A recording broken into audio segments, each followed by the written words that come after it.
Good evening students, कैसे हैं आप सभी। बताइए मुझे कैसे हैं, और एक बार मुझे कमेंट सेक्शन में मैसेज करके बताइए कि आप सबको जो मेरी आवाज़ है क्लियरली सुनाई दे रही है, मेरी वीडियो आपके लिए क्लियर है कि नहीं। तो हम हमारी क्लास को शुरू करेंगे। आई होप आपको पता होगा कि आज की क्लास में हम क्या करने वाले हैं। लास्ट क्लास में मैंने आपको पूरा शेड्यूल डिस्कस किया था कि हम किस तरीके से रिवीजन करने वाले हैं। तो जितना मुझे समझ आ रहा है कि आप सबको जो मेरी आवाज़ है क्लियरली सुनाई दे रही है, मेरी वीडियो भी आप सबके लिए क्लियर है, और जो पीडीएफ मैंने खोला है सामने क्रिएटिविटी का, वो भी आपको क्लियरली दिखाई दे रहा है। ठीक है, मैं यहाँ पे फ़ोन में देख पा रही हूँ कि आपको सारी चीज़ें क्लियर हैं। इसी के साथ मैं आप सभी का स्वागत करती हूँ और अपनी क्लास को आगे बढ़ाती हूँ। तो आप सभी का स्वागत है मेरी क्लास में। Welcome to the YouTube channel of mission अभ्यास।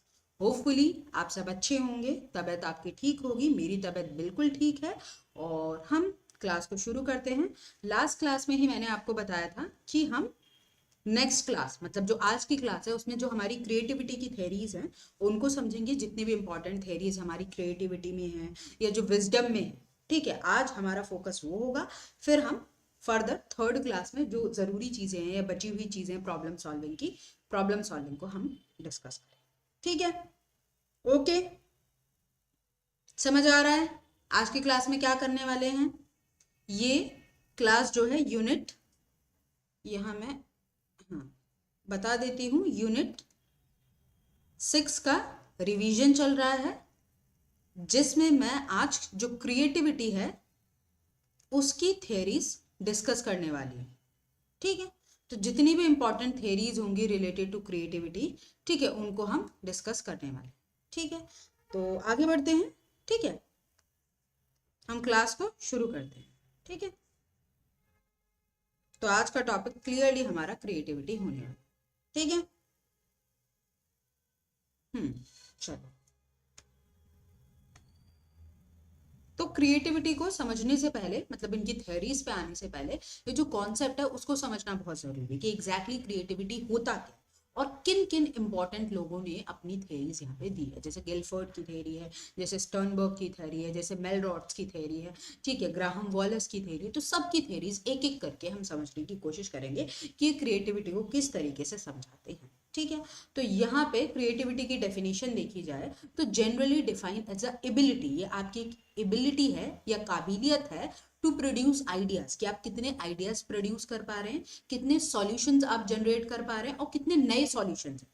ठीक है, कितने नए और यूजफुल और ओरिजिनल अपने, ठीक है, आउट ऑफ द बॉक्स जो थिंकिंग होती है या जो डाइवर्जेंट थिंकिंग होती है उसको हम क्रिएटिविटी कहते हैं। ठीक है, अगर हम सिंपल भाषा में समझे, आसान भाषा में, ठीक है, तो क्रिएटिविटी मतलब होता है कि as much as solutions you can provide a problem. ठीक है, प्रोडक्ट्स, जो आप नए नए प्रोडक्ट बनाते हो कोई भी क्रिएटिव आइडिया से। जैसे जब बल्ब नहीं था तो किसी ने तो बल्ब इन्वेंट किया होगा। ठीक है, उस टाइम पे लोग जैसे अंधेरे की वजह से दिक्कत होती थी, जैसे कोई पढ़ना चाहता हो तो उसने फिर जो है क्लियरली कहते हैं बल्ब का इन्वेंशन किया कि हाँ भाई रात में भी बल्ब जल सके, लाइट रह सके, तो हम लोग पढ़ सके या अपने जो ज़रूरी काम है वो कर सके। तो कहीं ना कहीं प्रोडक्ट के फॉर्म में होती है कि कोई नई चीज़ आपने इन्वेंट करी, ठीक है, जो बहुत यूज़फुल हो गई। कोई भी प्रोडक्ट, ठीक है, जैसे कोई क्राफ्टमैन है, वो अपना कुछ चीज़ कोई क्राफ्ट बनाता है। ठीक है, तो यहाँ पे आइडिया जो है नोवल होना चाहिए, नोवल मतलब नया, ओरिजिनल मतलब आपका अपना होना चाहिए। ठीक है, अब तो बहुत कॉपियां आ रही हैं, बट ओरिजिनली किसने वो आइडिया सबसे पहले दिया और वो कितना यूजफुल है। ठीक है, अप्रोप्रिएटनेस देखी जाती है कि वो आज के समय में उसका कितना इस्तेमाल है, वो कितना यूजफुल है।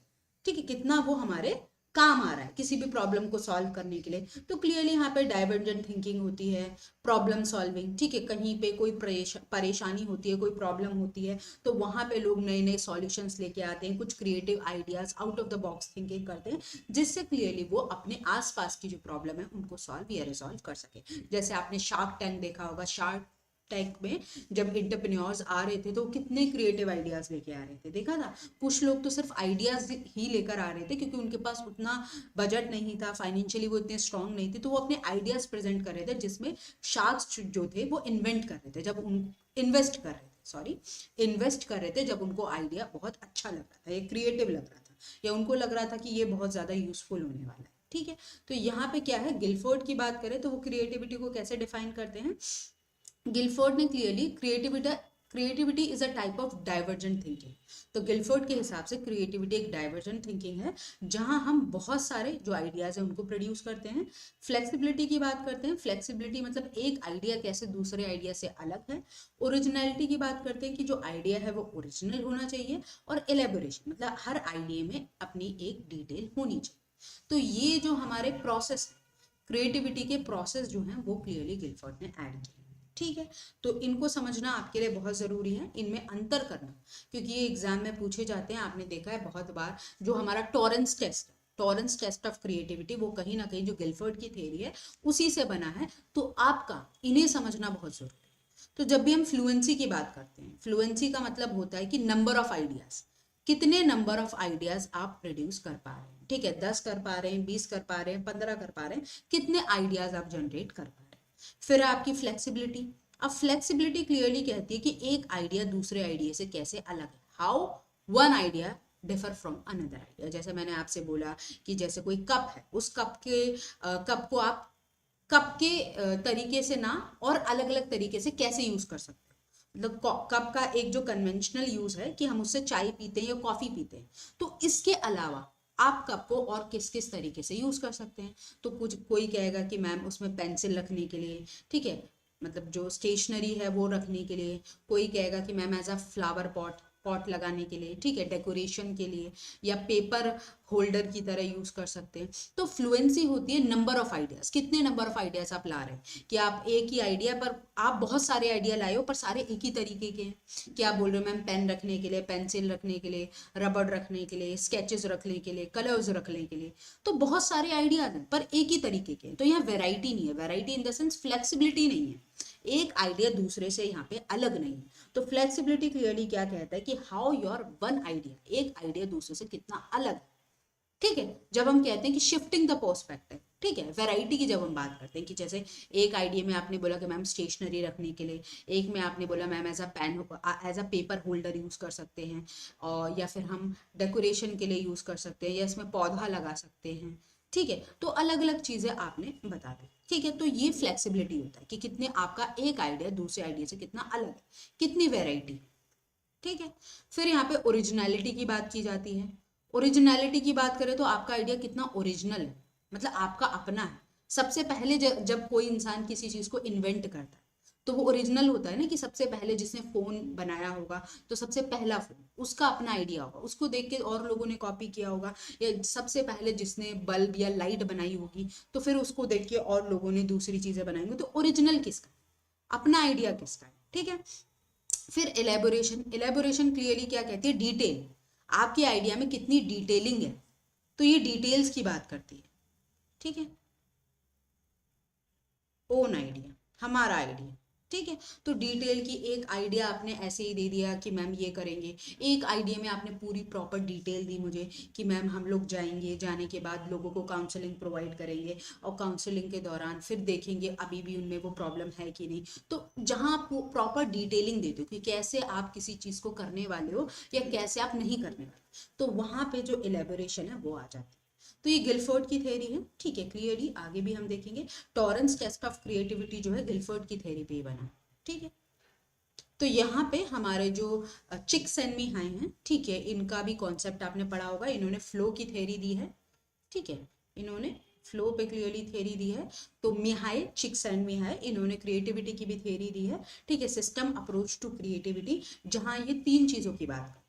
एक तो डोमेन, डोमेन क्लियरली जिस चीज में आपकी नॉलेज है, ठीक है, जिस प्रैक्टिसेस, वैल्यू या टूल्स की आप बात कर रहे हो, तो क्लियरली आपका डोमेन। ठीक है, जैसे सपोज करो आप म्यूजिक की क्लासेस ले रहे हो। ठीक है, क्लियरली म्यूजिक की क्लासेस ले रहे हो और आप गिटार सीख रहे हो, बहुत लंबे समय से गिटार सीख रहे हो। ठीक है, फिर यहाँ पे पर्सन होता है। पर्सन मतलब वो इंडिविजुअल, ठीक है, उसकी अपनी यूनिकनेस, उसकी अपनी इंडिविजुअलिटी की। जैसे सपोज करिए राहुल है, राहुल जो है वो म्यूजिक क्लासेस ले रहा है और वो बहुत अच्छा है रॉक म्यूजिक में, या बीट बॉक्सिंग में बहुत अच्छा है। तो उसकी अपनी यूनिकनेस है कि वो बीट बॉक्सिंग बहुत अच्छे से करता है, रॉक म्यूजिक में बिल्कुल मस्त करता है। ठीक है, फिर फील्ड, फील्ड क्या है, मतलब हमारे आसपास के लोग, जो कम्युनिटी है, ठीक है, जो क्लियरली हमें फीडबैक देते हैं या हमें बताते हैं कि हम जिस फील्ड में कर रहे हैं वो कैसा कर रहे हैं। ठीक है, कि जो क्या कहते हैं, राहुल है, वो कॉन्सर्ट्स में जाता है, वहाँ पे गाने गाता है, उसको फीडबैक मिलता है, उसको लोग बताते हैं, अप्रिशिएट करते हैं या फिर समझाते हैं कि यहाँ पे गलती हुई, ये चीज़ आपने सही से नहीं की। तो कम्युनिटी, हमारे आसपास के लोग, सोसाइटी में दूसरे लोग जो क्लियरली या तो हमें एक अप्रूवल देते हैं या फिर हमें बताते हैं कि चीज़ें कहाँ गड़बड़ है, क्या है। तो कम्युनिटी जो एज अ गेट कीपर है, वो हमें हेल्प करती है या हमारी मदद करती है। तो डोमेन, ठीक है, जिस चीज में हम कुछ कर रहे हैं। पर्सन मतलब ऐसा इंडिविजुअल, और फील्ड कहीं ना कहीं हमारी मदद करता है। तो यहाँ से हमारे जो इनोवेशन है, जो क्रिएटिविटी है, वो आती है। ठीक है, तो यहाँ पे जैसे आप देख सकते हैं सिस्टम अप्रोच है क्रिएटिविटी की, मिहाई चिक्स एंड मिहाई ने दी है। ठीक है, तो इनकी अपनी बुक है जिसमें इन्होंने इसको मेंशन किया है। तो क्या है creativity, flow and psychology of discovery and invention.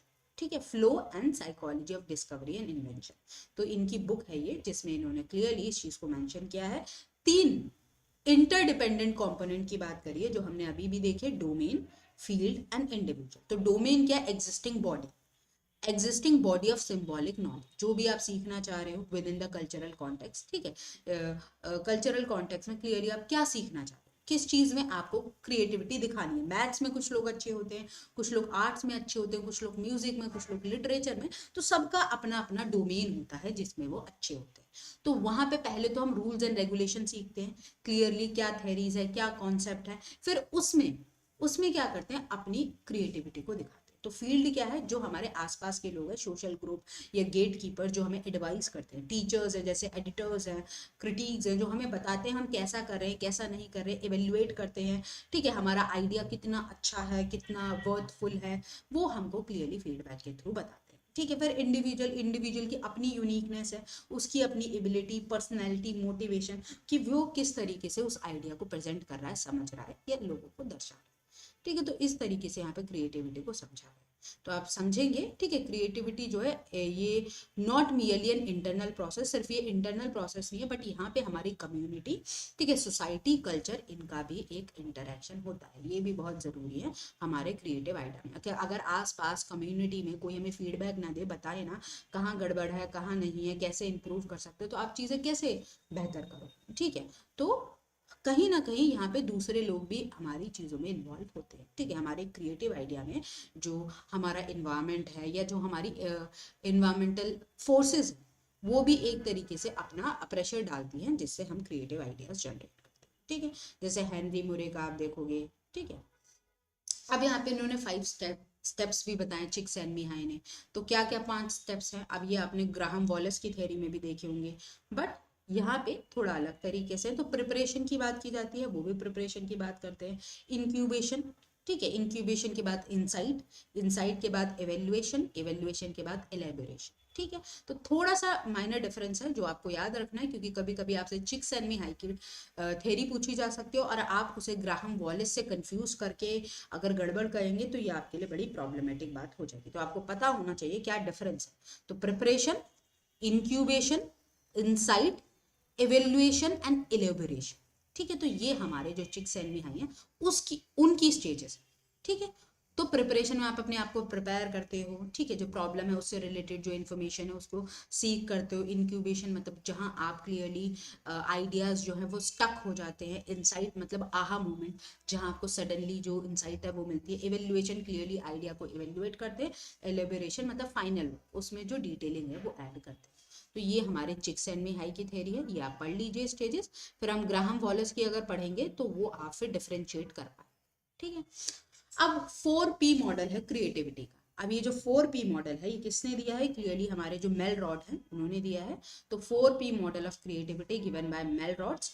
तो इन्होंने क्रिएटिविटी को 4P से समझा है। क्या क्या है ये 4P, person, process, product and press. ठीक है, पर्सन की जब हम बात करते हैं तो पर्सन में क्लियरली हमारे कौन आते हैं, हमारे रॉजर्स आते हैं, जो एक्चुअलाइजिंग पर्सन की बात करते हैं कि क्रिएटिव इंसान वो है जो अपने आप जो एक्चुअलाइज्ड हो। ठीक है, जो क्लियरली लाइफ में अपना बेस्ट पोटेंशियल देने की कोशिश करे, जो अपने एक्चुअलाइज पर्सन। ठीक है, तो यहाँ पे कार्ल रॉजर्स की जो अप्रोच है वो बहुत ज़्यादा इंपॉर्टेंट।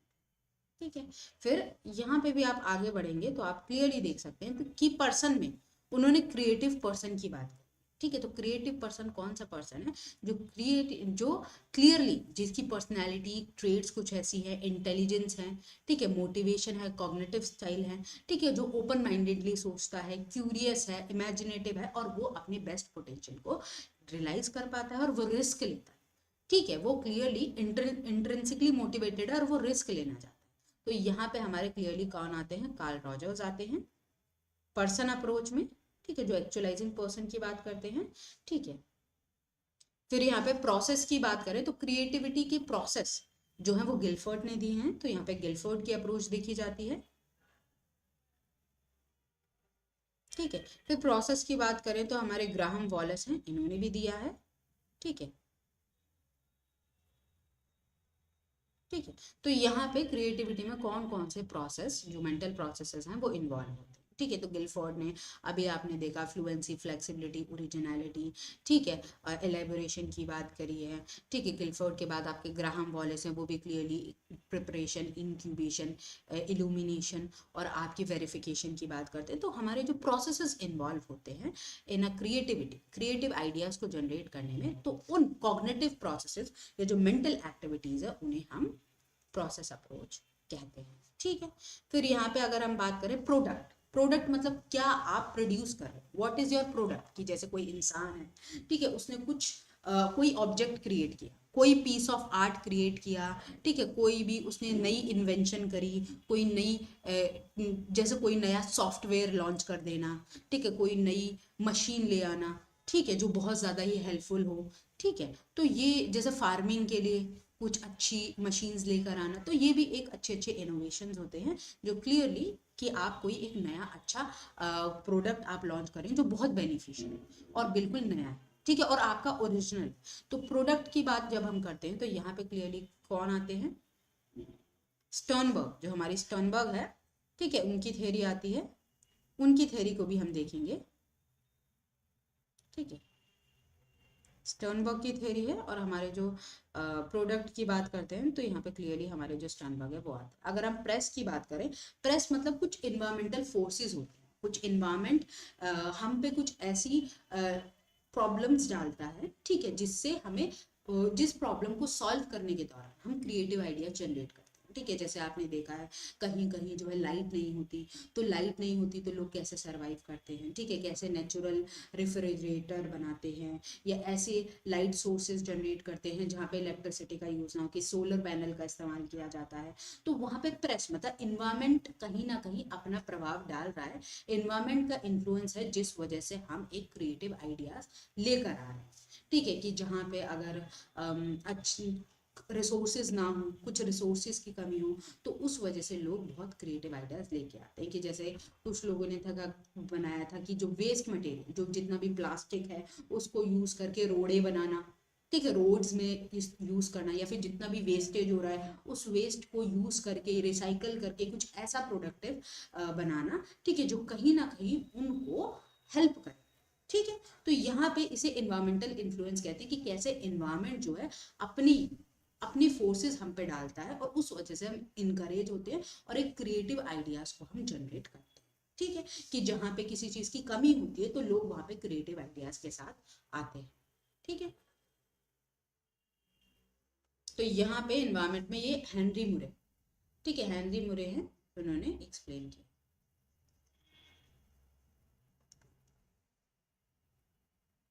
अब यहाँ पे जो मेल रॉड है, ठीक है, इन्होंने इसकी बात की है, और इन्होंने अब यहाँ पे हम क्या देखते हैं कि जो गिलफोर्ड की थ्योरी है, ठीक है, गिलफोर्ड ने क्या बोला है,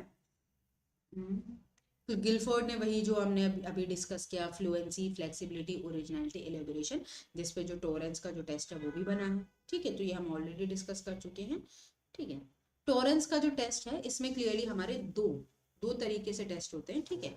एक तो हमारा वर्बल होता है, एक हमारा टोरेंस का जो क्रिएटिविटी टेस्ट है तो वर्बल होता है, और हमारा फिगरल, ठीक है। वर्बल की बात करें तो यहाँ पे 7 सब टेस्ट होते हैं, ठीक है, और यहाँ पे 7 सब टेस्ट होते हैं। तो किसी किसी में क्या है, आस्किंग, ठीक है, गेसिंग कॉन्सिक्वेंसेस, गेसिंग कॉजेस, ठीक है, कुछ ऐसे हाइपोथेटिकल सिचुएशन दे दी जाती है, ठीक है, जिसके या स्टोरी क्रिएट करने के लिए या उसकी एंडिंग आपको बतानी होती है। फिगरल में क्या क्या होता है, पिक्चर कंस्ट्रक्शन, क्योंकि इस पर बहुत सवाल आता है। पिक्चर कंस्ट्रक्शन जहाँ पे क्लियरली आपको सिर्फ एक ही पिक्चर कंस्ट्रक्ट करनी होती है, ठीक है, वन पिक्चर, जिसमें कौन कौन से मेथड का हम इस्तेमाल करते हैं, ओरिजिनलिटी एंड इलेबोरेशन। बस दो प्रोसेस का यहाँ इस्तेमाल होता है, क्योंकि एक ही पिक्चर आपको कंस्ट्रक्ट करनी है, बहुत सारी तो करनी नहीं है। तो एक पिक्चर को कंस्ट्रक्ट करने के लिए बस आपका ओरिजिनल आइडिया होना चाहिए और उसमें अच्छी खासी डिटेलिंग, इलेबोरेशन होनी चाहिए, ठीक है। तो पिक्चर कंस्ट्रक्शन होता है। पिक्चर कंस्ट्रक्शन के बाद क्लियरली हमारा क्या होता है, पिक्चर कंप्लीशन होता है।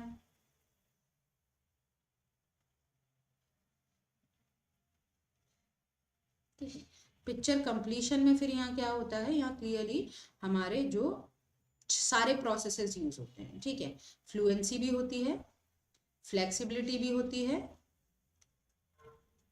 एलेबोरेशन भी होती है,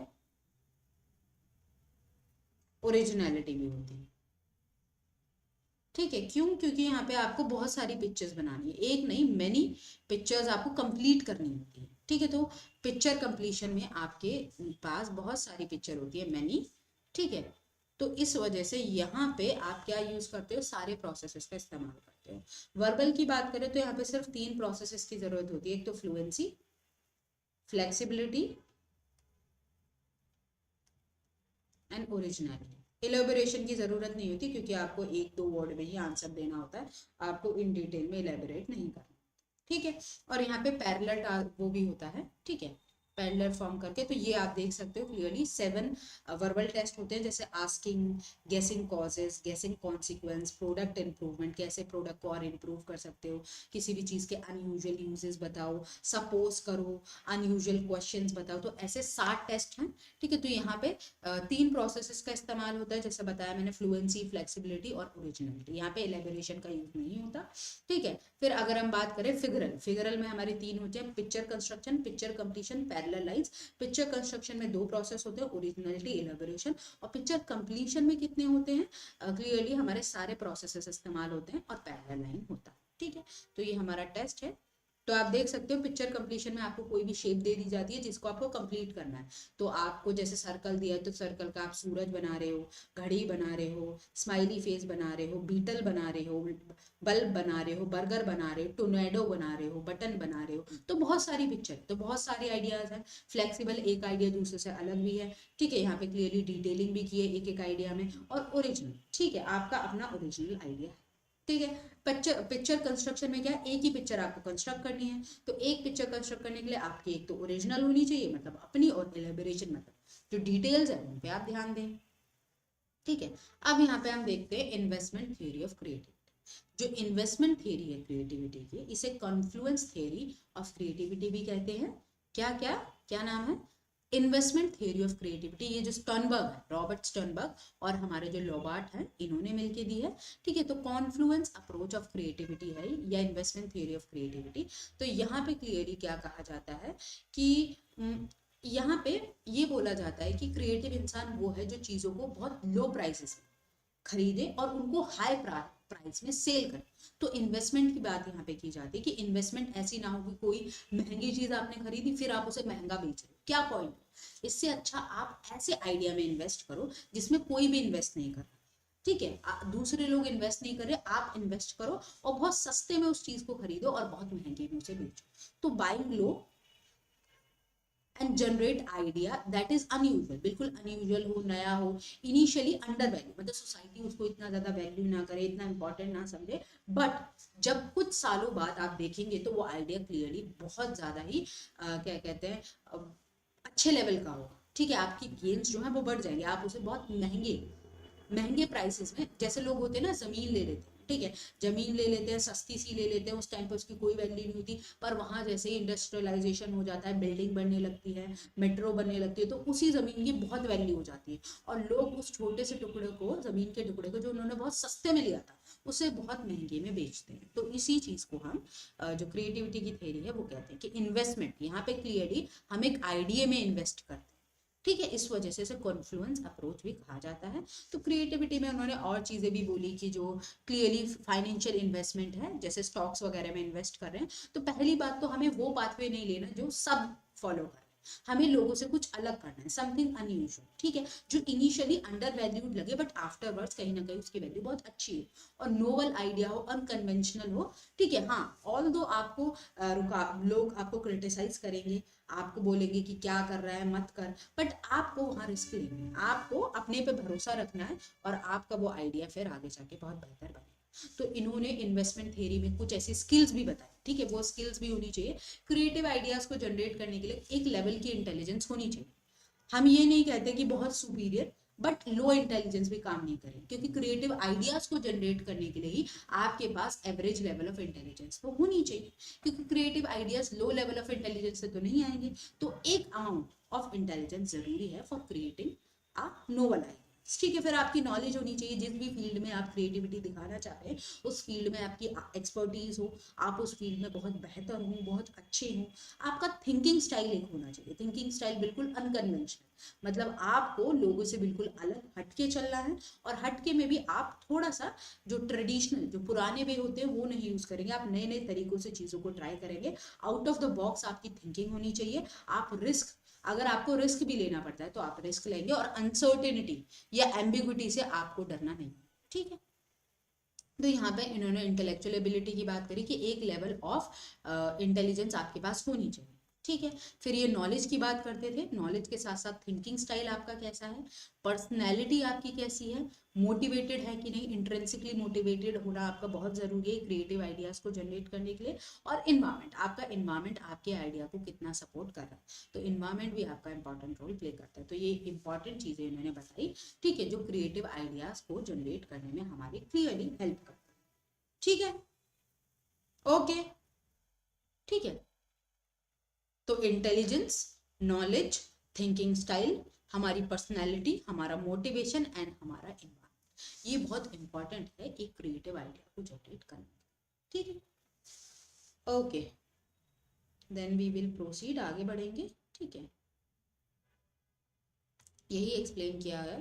अब हम देखते हैं हमारे जो ग्राहम वॉलेस हैं, जिनकी थ्योरी हमेशा पूछी जाती है, इस पे सवाल आता ही आता है, तो इस थ्योरी को छोड़ने का कोई सवाल बनता ही नहीं है, ठीक है। तो इनकी जो बुक थी द आर्ट ऑफ थॉट, ठीक है, द आर्ट ऑफ थॉट, ठीक है, 1926 में ग्राहम वॉलेस की। तो इन्होंने इस बुक में अपनी जो 4 स्टेजेस है उनके बारे में बताया। तो सबसे पहली जो स्टेज है इनकी है preparation, when one is preparing, मतलब प्रॉब्लम को सॉल्व करने के लिए प्रिपेयर कर रहे हैं, अलग अलग तरीके जो है उनको ट्राई कर रहे हैं, डाटा को कलेक्ट कर रहे हैं, ठीक है। तो यहाँ पे ओपन द माइंड, दिमाग को खोला जा रहा है, अलग अलग तरीके से प्रॉब्लम को सॉल्व करने की कोशिश की जा रही है। तो प्रिपरेशन जो क्लियरली कॉन्शियस लेवल पे होती है, ठीक है, कॉन्शियसली आप प्रिपेयर होते हैं, ठीक है। इंक्यूबेशन, अब इंक्यूबेशन में क्या, बहुत सारी पॉसिबिलिटी देख ली है, बहुत आइडियाज जनरेट कर लिए हैं, तो यहाँ पे इंसान कहीं ना कहीं इंक्यूबेट, इंक्यूबेट मतलब स्टक फील करता है, अब उसको प्रॉब्लम का सॉल्यूशन समझ नहीं आ रहा है, वो बहुत तरीके से कर चुका है, अब उसे लग रहा है क्या करे कैसे करे, अब वो उस प्रॉब्लम को छोड़ के कोई दूसरी एक्टिविटी में इन्वॉल्व हो जाता है, ठीक है। तो अनकॉन्शियसली पर वो अभी भी उस प्रॉब्लम के बारे में सोच रहा है, तो अनकॉन्शियस लेवल पे, अनकॉन्शियस लेवल पे आप उस प्रॉब्लम को अभी भी देख रहे हैं, ठीक है। फिर इल्यूमिनेशन है, इल्यूमिनेशन मतलब आहा स्टेज, इनसाइट, जब आपको किसी प्रॉब्लम का सॉल्यूशन क्लियर हो और एट अ सडन जो सॉल्यूशन है वो क्लियर हुआ है, तो इसे यूरिका मूवमेंट भी कहते हैं। यूरिका मतलब चमत्कार हो गया, जो अभी तक जिस चीज को लेके मैं कंफ्यूजन में था उसको मुझे क्लियरिटी मिल गई है, स्टेट ऑफ फ्लो आप एक्सपीरियंस करते हो, आपको क्रिस्टल क्लियर चीजें यहाँ पे हो जाती है, ठीक है। तो इल्यूमिनेशन आहा स्टेज, जहां आपको क्लियरली इनसाइट जो है मिल जाता है,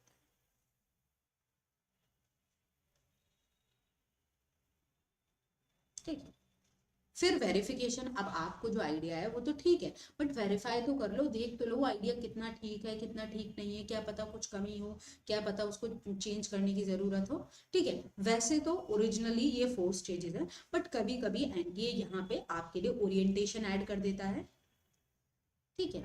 और यहाँ पे वेरिफिकेशन, सॉरी, यहाँ पे वेरिफिकेशन के बाद रिवीजन भी ऐड कर देता है, ठीक है। तो अगर वो ऐड कर रहा है तो उसमें भी कोई प्रॉब्लम नहीं है, ठीक है, ये भी ठीक है। ठीक है, आपको ये पता होना चाहिए इंक्यूबेशन और इल्यूमिनेशन अनकॉन्शियस लेवल पे होता है, और आपका orientation and preparation conscious level पे होता है, और वेरिफिकेशन भी आपका कॉन्शियस लेवल पे। ठीक है, तो ये आपको समझ आना चाहिए। तो कभी कभी जैसे यहाँ पे अगर प्रिपरेशन से पहले ओरिएंटेशन दे दें तो आपको कंफ्यूज नहीं होना। ठीक है, अगर यहाँ पे क्या कहते हैं, कभी आपकी वेरिफिकेशन के बाद रिवीजन दे दें तो उसमें भी आपको परेशान नहीं होना है, क्योंकि वो ऐड कर देते हैं तो उसमें कोई परेशानी नहीं है, वो भी ठीक है। ठीक है, फिर यहाँ पे हम जो अब कौन सी थ्योरी देखेंगे, क्लियरली हम कॉफमैन और बगीटो। आई होप यहाँ तक चीजें क्लियर हो रही है।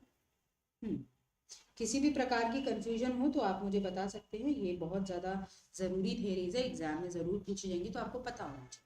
ठीक है, तो कॉफमैन और बगीटो की थेरी है। ठीक है, 4C मॉडल ऑफ क्रिएटिविटी 2009 में दिया गया है। तो इसको समझते हैं क्या एग्जैक्टली ये मॉडल कहता है। तो सबसे पहले यहाँ पे मिनी सी की बात की गई है। मिनी सी मतलब जब कोई आइडिया आपके लेवल पे क्रिएट है। ठीक है, मिनी सी मतलब पर्सनली क्रिएटिव, पर्सनल क्रिएटिविटी।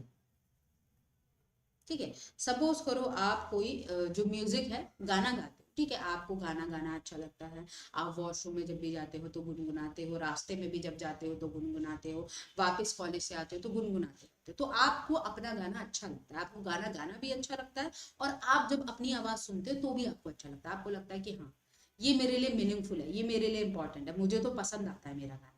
ठीक है, जब लोग कहते हैं ना कि हाँ, मैं जो सिंगिंग करता हूँ दूसरों को पसंद आया ना, मुझे पसंद आता है। तो जब आपके लिए आपकी चीज मतलब आपकी जो एक्टिविटी है, जो भी आइडिया है, जब आपके लिए मीनिंगफुल है, ठीक है, तो पर्सनल लेवल पे जब चीज क्रिएटिव होती है तो उसको मिनी सी कहते हैं। क्या कहते हैं? मिनी सी। ठीक है, इंपॉर्टेंट टू मी, मेरे लिए ये जरूरी है। फिर है लिटिल सी।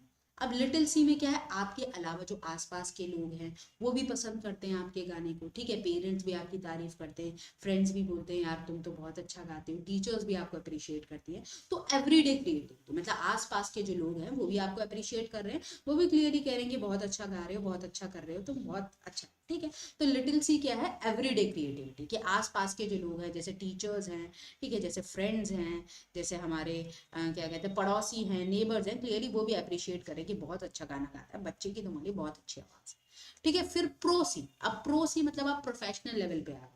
ठीक है, आप उसको अपना प्रोफेशन बनाने की कोशिश कर रहे हैं, क्लियरली आप उससे इनकम जनरेट कर रहे हैं, आप कॉन्सर्ट्स पे जाते हैं, वहां पे गाना गाते हैं। ठीक है, आप कहीं ना कहीं जैसे स्ट्रीट सिंगिंग होती है वो भी आप करते हैं, तो वहां कहीं ना कहीं आपका फोकस क्या है कि अब वो जो आइडिया है वो इनकम लेवल पे आ गया, कि आप फाइनेंशियली उससे जो पैसा है वो जनरेट करते हैं। तो ये प्रोफेशनल लेवल क्रिएटिविटी।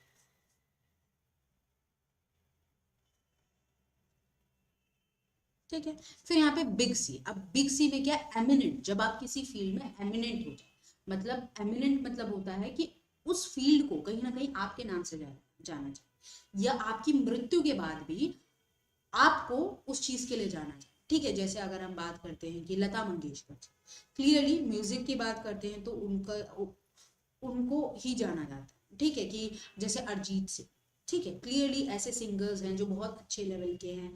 ठीक है, और फिर उस फील्ड को उनसे जाना जाने लगा। ठीक है, तो एमिनेंट लेवल, जब आप एमिनेंस पे आ जाते हैं।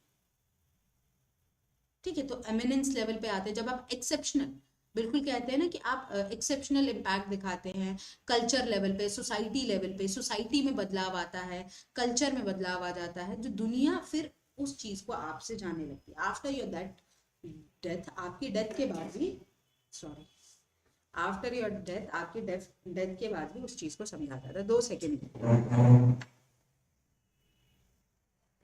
ओके, ठीक है, ठीक है।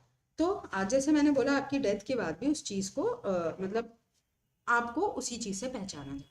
ठीक है, तो यहाँ पे क्या है, मिनी सी। मिनी सी क्लियरली क्या कहता है कि जब चीज जो है पर्सनल लेवल पे क्रिएटिव है, पर्सनली मीनिंगफुल है, जब हमारे लिए वो चीज जरूरी हो जाती है। ठीक है, लिटिल सी क्या है, एवरीडे क्रिएटिविटी, जब हमारे आसपास वाले लोग, पेरेंट्स, टीचर्स, पीयर्स, वो भी हमें अप्रिशिएट करते हैं, वो भी हमारी तारीफ करते हैं कि अरे बहुत अच्छा करते हो, बहुत सही है। प्रो सी क्लियरली क्या है, जब आप उस चीज में प्रोफेशनल हो जाते हो। ठीक है, प्राइजेस जीतते हो, ठीक है, विनिंग प्राइज जीतते हो, ऑनर जीतते हो, आपको कहीं ना कहीं रिकॉग्निशन मिलता है। बिग सी क्या है, जब आप उसमें एमिनेंट हो जाते हो। ठीक है, आप हिस्ट्री क्रिएट कर देते हो। ठीक है, जैसे न्यूटन, ठीक है, तो अपने अपने फील्ड में, जैसे मैंने आपको म्यूजिक का एग्जांपल दिया, आप आर्ट का एग्जांपल ले सकते हो, डांस का एग्जांपल ले सकते हो। ठीक है, हर फील्ड के अपने लेजेंड्स हैं, अपने एमिनेंट हैं।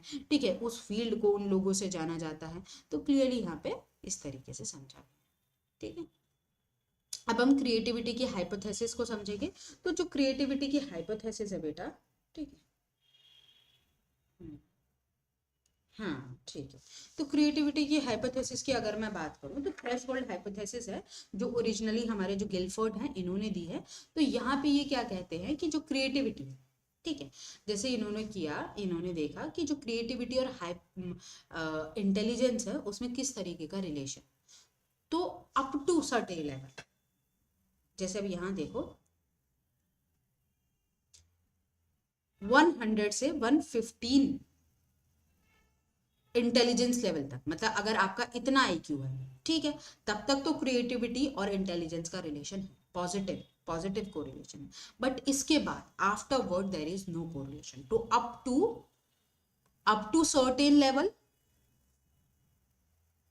अप टू सर्टेन लेवल और बिलो, मतलब इस लेवल के नीचे नीचे, below the threshold there is positive correlation, positive correlation between your intelligence and creativity. जो आपकी इंटेलिजेंस है और जो क्रिएटिविटी है उसमें पॉजिटिव कोरिलेशन है। ठीक है, इस थ्रेशोल्ड तक, ठीक है, अप टू सर्टेन लेवल या बिलो द थ्रेशोल्ड। बट उसके बाद क्रिएटिविटी और इंटेलिजेंस में किसी भी प्रकार का कोई कोरिलेशन नहीं है। इस वजह से कभी कभी ये भी बोला जाता है कि जो क्रिएटिविटी और जो इंटेलिजेंस है उनका जो रिलेशनशिप है वो इतना कॉम्प्रिहेंसिव नहीं है, क्लियरली हम उसको एक्सप्लेन नहीं कर सकते, कंक्लूजन जो है इतना क्लियर नहीं है, क्योंकि कुछ लेवल तक तो कोरिलेशन है बट उस लेवल के बाद कोई कोरिलेशन नहीं है। तो हम इसमें कंक्लूजन, कोई भी कंक्लूजन जनरेट नहीं कर सकते। ठीक है, तो यहाँ पे अगर आप देखें कि जो थ्रेशोल्ड है, high creativity require high at least above average intelligence. ठीक है, ये देखा गया कि जिन लोगों की लो इंटेलिजेंस, ठीक है, जिनकी लो इंटेलिजेंस थी उनमें लो क्रिएटिविटी देखी गई। ठीक है, और जिनकी हाई इंटेलिजेंस थी, ठीक है, जिनमें लो इंटेलिजेंस थी उनमें क्रिएटिविटी भी लो देखी गई, बट जिनमें हाई इंटेलिजेंस थी,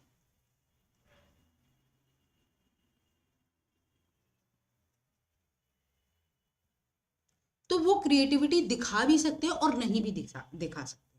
ठीक है, कैन शो और नॉट, मतलब उनमें क्रिएटिविटी हो भी सकती है और नहीं भी हो सकती। ठीक है, तो इंटेलिजेंस जो है वो नेसेसरी है क्रिएटिव आइडिया के लिए, पर सफिशिएंट नहीं है। Intelligence is necessary for generating a creative idea but it is not sufficient for drawing a creative idea. मतलब यहाँ पे क्लियरली आप देख सकते हो थ्रेशोल्ड हाइपोथेसिस के हिसाब से मॉडरेट पॉजिटिव कोरिलेशन है आपकी इंटेलिजेंस में और क्रिएटिविटी में, बट ये जो रिलेशनशिप है नॉन लीनियर, मतलब ये कॉन्क्लूसिव नहीं है, ये कॉन्क्लूजन तक आपको नहीं लेकर जाता, क्योंकि ये एक सर्टेन पॉइंट तक है, ओनली एट अ पॉइंट, एक पॉइंट तक है। उस पॉइंट के बाद beyond that point there is a no correlation, कोई भी कोरिलेशन, ये इल डिफाइंड कोरिलेशन है between the creativity and your intelligence. ठीक है, तो beyond that threshold does not guarantee, higher level of creativity guarantee नहीं करती। ठीक है, अगर आपका एक लेवल ऑफ इंटेलिजेंस है तो क्रिएटिव आइडियाज आप जनरेट कर भी सकते हो और नहीं भी कर सकते, बट जरूरी नहीं है, मतलब नेसेसरी है, intelligence is necessary for generating creative idea but it is not sufficient, ये सफिशिएंट नहीं है। तो क्लियरली यहाँ पे आप देख सकते हो 120 से 130 लेवल तक अगर आपकी इंटेलिजेंस है तो क्रिएटिव आइडिया आप दिखा भी सकते हो, नहीं भी दिखा सकते हो। ठीक है, तो जरूरी है बट ये सफिशिएंट नहीं।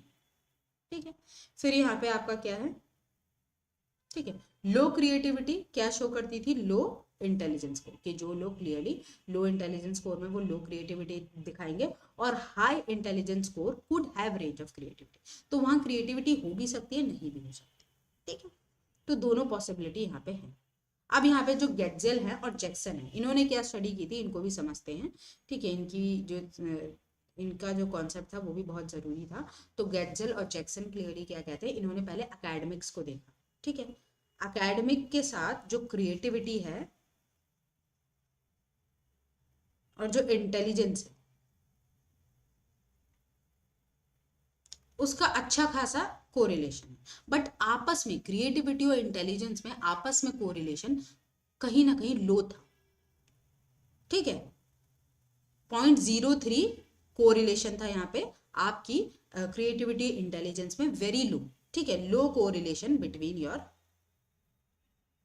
लो कोरिलेशन था आपके इंटेलिजेंस और क्रिएटिविटी में।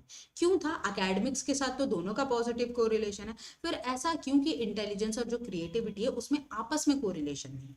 क्योंकि इसलिए नहीं है, ये माना गया है कि इंटेलिजेंस वाले जो टास्क होते हैं, ठीक है, जो क्वेश्चन आर होते हैं, वो टिपिकल इंटेलिजेंस को असेस करते हैं, जहां पे आपके पास स्कोप नहीं है कि आप क्रिएटिव आइडियाज, जो आपके क्रिएटिव आइडियाज है उनको एक्सप्रेस कर सकते, तो वहां क्रिएटिविटी को मेजर ही नहीं किया जाता। ठीक है, ऐसे सवाल ही नहीं होते जो क्रिएटिव आइडियाज को मेजर करें। ठीक है, बट यहाँ पे क्या है, क्रिएटिविटी का एकेडमिक से अच्छा कोरिलेशन है, इंटेलिजेंस का भी एकेडमिक से अच्छा कोरिलेशन है, पर आपस में दोनों में लो कोरिलेशन है, क्योंकि जो इंटेलिजेंस है वो क्रिएटिव आइडियाज को एक्सप्रेस करने का स्कोप नहीं देती, इसलिए इन दोनों में लो कोरिलेशन देखा गया। ठीक है, तो यहाँ पे क्लियरली क्या बोला गया, the relationship between intelligence and creativity.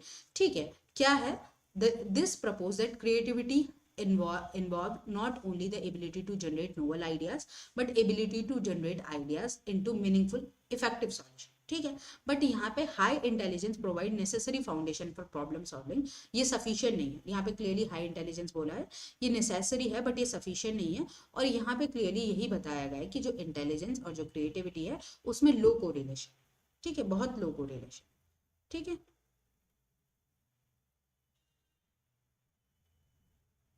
ठीक है, फिर यहाँ पे रिएक्शन रेंज थ्योरी की भी बात की है। ठीक है, और रिएक्शन रेंज में क्या है कि जिस हिसाब से जो सैंड्रा स्कार हैं, इन्होंने बताया है कि कैसे जो हमारे जेनेटिक फैक्टर, मतलब जो हमारे नेचर है, और जो है हमारे इन्वायरमेंटल फैक्टर, वो इंडिविजुअल की जो पोटेंशियल है कि वो क्रिएटिव आइडियाज, जो क्रिएटिव एबिलिटी डेवलप करेंगे कि नहीं। ठीक है, इंटेलेक्चुअलिटी को समझने के लिए क्लियरली यहाँ पे जो है रिएक्शन रेंज को समझा गया कि किस तरीके का, एक तो चीज़ जेनेटिक होती है, ठीक है, जो आपने इनहेरिट की है, वो आपकी एबिलिटी, नेचर। फिर इन्वायरमेंटल फैक्टर, कैसा आपको इन्वायरमेंट दिया जा रहा है, आपकी अपब्रिंगिंग कैसी है, कैसी टेक्नोलॉजी है, कैसा एक्सपोजर है, वो सारी चीज़ें भी आपके जो क्रिएटिव आइडियाज़ है उनमें कॉन्ट्रीब्यूट करती है। तो रिएक्शन रेंज यहाँ पे बहुत ज़रूरी है, और नेचर कहीं ना कहीं एक लिमिट सेट कर देता है, एक अपर और लोअर लिमिट, कि हाँ आप ग्रो तो करेंगे, इन्वायरमेंट की वजह से आप में बदलाव आएगा, बट एक लिमिट तक ही आ सकता है, ज़्यादा बदलाव नहीं आएगा। ठीक है, तो एक अपर और लोअर लिमिट जो है वो सेट की जाती है यहाँ पे। ठीक है, और यहाँ पे अकेडमिक्स में ये भी बताया गया था कि जो क्रिएटिविटी और इंटेलिजेंस जो है उसमें लो कोरिलेशन है। ठीक है, आपस में, क्योंकि इंटेलिजेंस टेस्ट ऐसा स्कोप देते ही नहीं है जिससे हम जो अपने क्रिएटिव आइडियाज है उनको एक्सप्रेस कर सकें। ठीक है, तो 0.23 करके जो कोरिलेशन है इनमें देखा गया था आपस में। ठीक है, तो intelligence creativity have a positive correlation, but relationship relatively weak, weak था। ठीक है, वीक कोरिलेशन है दोनों में। ठीक है, तो ये हमारी क्रिएटिविटी की थेरीज हैं। ठीक है, आई होप इतनी थेरीज आपको क्लियर हुई होंगी, इनमें कोई कंफ्यूजन नहीं रही होगी। कोई कंफ्यूजन हो तो बताना। ठीक है, ये आप देख सकते हो, ग्राहम वॉलेस की प्रिपरेशन, इंक्यूबेशन, इल्यूमिनेशन, वेरिफिकेशन। ठीक है, आपसे ये भी कभी कभी पूछा जाता है कि बहुत आपके जो सबसे ज़्यादा क्रिएटिव आइडियाज़ कौन सी स्टेज में आते हैं, तो कौन सी स्टेज में आते हैं आपके? हम्म, इंक्यूबेशन स्टेज में सबसे ज़्यादा जो क्रिएटिव आइडियाज़ होते हैं वो आपके इंक्यूबेशन स्टेज में आते हैं। ठीक है,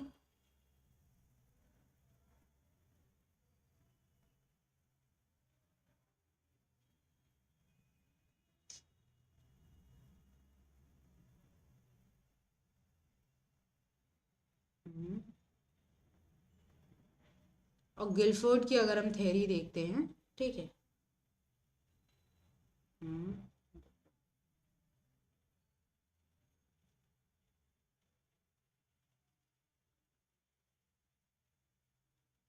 अब हम यहाँ पे एक बार ये भी देखते हैं, जो गिलफोर्ड की थ्योरी है वो क्लियरली क्या कहती है कि जो हमारा इंटेलिजेंस है एक वो सुपर सेट है। ठीक है, उसमें क्रिएटिविटी कहीं ना कहीं उसका सबसेट है, उसका हिस्सा है। तो इंटेलिजेंस जो है एक सुपर सेट, मतलब एक ओवरऑल टर्म है। उसके अंदर फिर हमारी जो इंटेलिजेंस है, डाइवर्जेंट थिंकिंग जिसे हम कहते हैं, वो एक उसका सब सिस्टम। हाँ, क्लास रोज चलती है, जीत। हाँ अजीत, बिल्कुल बिल्कुल, क्लास रोज चलती है शाम को 5 बजे। ठीक है, अब हम एक बार विजडम की थेरीज और देख लेते हैं। ठीक है, जल्दी हो जाएंगे कि विजडम से भी आपसे पूछा जाएगा। ठीक है, तो विजडम की सबसे पहली थेरी जो है रॉबर्ट जो स्टर्नबर्ग हैं, इनकी बैलेंस थेरी है विजडम की। ठीक है, जो क्लियरली बैलेंस की बात करती है किस किस चीज़ में, हमारी 3 तरीके की नीड्स पे फोकस किया गया है, 3 तरीके के इंटरेस्ट होते हैं।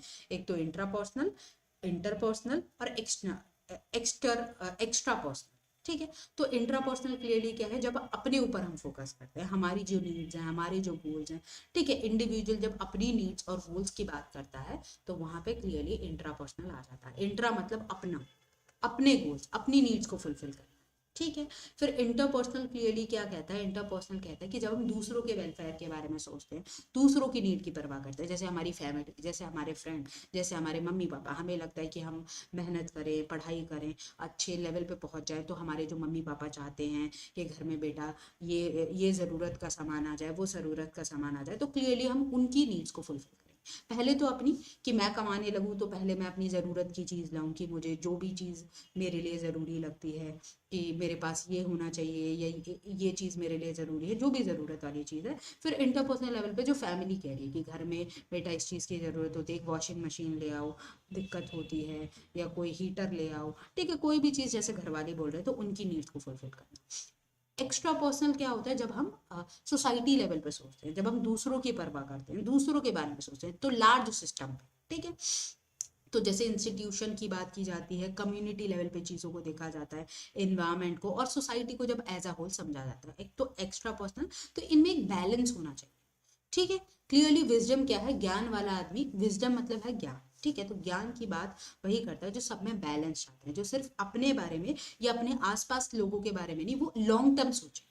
ठीक है, सिर्फ शॉर्ट गोल के बारे में ना सोचे या अपने पर्सनल इंटरेस्ट के बारे में ना सोचे, वो लॉन्ग टर्म गोल पे फोकस करे और क्लियरली सोसाइटी, समाज में वो कैसे कंट्रीब्यूट करेगा, कैसे दूसरों की मदद या सहायता वो कर सकता है, वो भी देखे। तो यहाँ पे इंटरपर्सनल, एक्स्ट्रा पर्सनल और इंट्रापर्सनल गोल्स की बात की जाती है, इनमें कैसे बैलेंस हो, यहाँ पे कैसे आप जो सिचुएशन है, जो इन्वायरमेंट है, ठीक है, उसको अडेप्ट कर सकते हैं। अडेप्ट मतलब क्लियरली जो भी इन्वायरमेंट है आप उससे अडेप्ट कर लो, कि सुबह सुबह जैसे आपने फिटनेस, आपको फिटनेस जो है अपनी फिटनेस पे ध्यान देना है, तो आपने योगा क्लास ज्वाइन की है, तो सुबह सुबह योगा क्लास होती है, तो आपको वैसे उठने की आदत नहीं है, पर जब से योगा क्लास हुई है आप उठने लगे, टाइम पे उठने लगे सुबह जल्दी। ठीक है, तो अडेप्टेशन जब आप इन्वायरमेंट की नीड के हिसाब से खुद को चेंज करते हैं। सिलेक्शन, कि आपको लग रहा है कि चलो आप क्या करते हो कि आप सुबह की जगह सुबह नहीं उठ पा रहे हो, तो क्लियरली आप शाम को रख लो क्लास। ठीक है, आप टाइमिंग चेंज कर दो।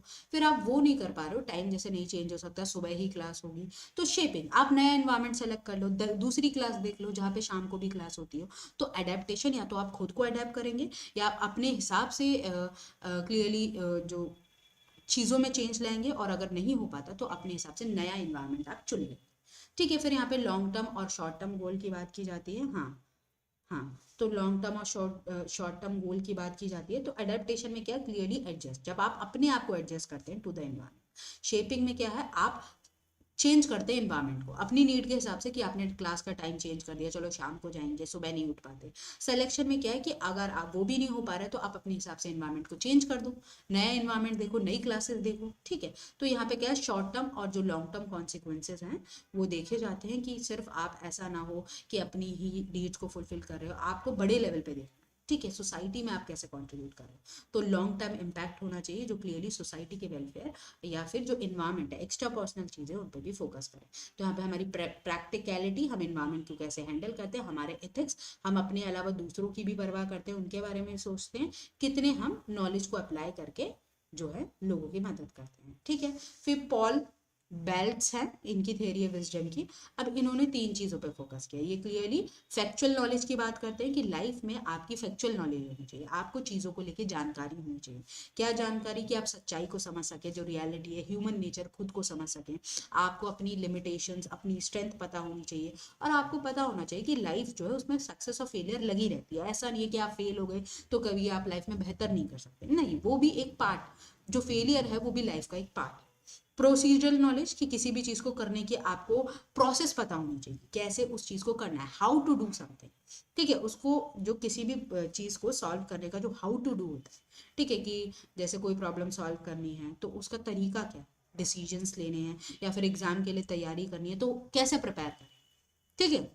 तो प्रोसीजरल नॉलेज कि हमने एक स्ट्रैटेजी बनाई, इस तरीके से हम एग्जाम की प्रिपरेशन करेंगे, ठीक है। कोई कॉम्प्लेक्स प्रॉब्लम है तो उसके सॉल्यूशन तक जाते हो, जब डिसीजंस लेते हो, कॉन्फ्लिक्ट को मैनेज करते हो, ठीक है। नॉलेज अबाउट ह्यूमन नेचर, और ह्यूमन को समझो, मतलब अपनी भी लिमिटेशन समझो कि पूरे पूरे दिन हम कोई चीज़ नहीं कर सकते, ठीक है, हमें भी थोड़ा रेस्ट चाहिए, थोड़ा रिलैक्स करना है, तो अकॉर्डिंगली अपनी स्ट्रैटेजी बनाओ, ठीक है। तो ह्यूमन लिमिटेशंस, हमारे मोटिवेशन को कभी कभी मन भी नहीं करता है, हमारे इमोशंस कभी कभी, तो उन सारी चीज़ों को ध्यान में रख के आपको चीज़ों को, वाइस इंसान वही होता है, समझदार इंसान वही होता है, ठीक है, जो क्लियरली इन सारे फैक्टर्स को ध्यान में रखे, ठीक है। तो यहाँ पे कॉन्टेक्चुअलिज्म, ठीक है। तो विजडम इन्वॉल्व कंसिडरिंग कॉन्टेक्स्ट, हमारा आसपास का जो कॉन्टेक्स्ट है, टाइम, प्लेस, सोशल एनवायरनमेंट, ठीक है, डिसीजन लेने से पहले, तो clearly what is wise in one culture, एक कल्चर में क्या चीज़ सही मानी जाती है, एक कल्चर में क्या चीज़ है जो समझदारी वाली चीज़ मानी जाती है एक सिचुएशन में, ठीक है।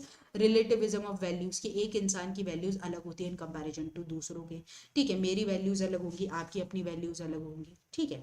तो यहाँ पे मोरल प्रिंसिपल्स की बात की जाती है। Uncertainty management, uncertainty management clearly क्या कहता है, ये कहता है कि लाइफ जो है अनप्रेडिक्टेबल है, ठीक है, कोई भी चीज़ ऐसा नहीं है जिसके लिए आप श्योर हो, ठीक है। तो एम्बिगुइटी को एक्सेप्ट कर, उससे स्ट्रेस में मत आओ, ठीक है, ठीक है। जो है इनकम्प्लीट इन्फॉर्मेशन, आपको नहीं पता क्या होगा कैसे होगा, जैसे पेपर नहीं पता आपको क्या आएगा कैसे आएगा, तो ठीक है, आप अपनी पढ़ाई करो, आप उसको उसको सोच के परेशान नहीं हो सकते, ठीक है। जो एक समझदार इंसान है, जो वाइस इंसान है, जो चीज़ अनसर्टेन होती है, जो इनकम्प्लीट इन्फॉर्मेशन होती है, क्लियरली वो उसे सोच के परेशान नहीं होता, ठीक है। वो जो चीज़ को वो कंट्रोल कर सकता है वो उस पर ध्यान देता है, जैसे वो अपनी पढ़ाई, अपनी तैयारी, उस पर वो फोकस कर सकता है, तो पढ़ाई करता है, तैयारी करता है, ये नहीं बार बार सोच रहा है कब एग्जाम है, कौन सी डेट है, क्या, अरे जब डेट आएगी आ जाएगी, किसी को नहीं पता, ऐसा नहीं है कि सिर्फ मुझे नहीं पता, सभी को नहीं पता, तो सबको साथ ही में पता लगेगा, तो पहले से पैनिक होना, परेशान होना, तो कोई इस चीज़ का फायदा नहीं होता।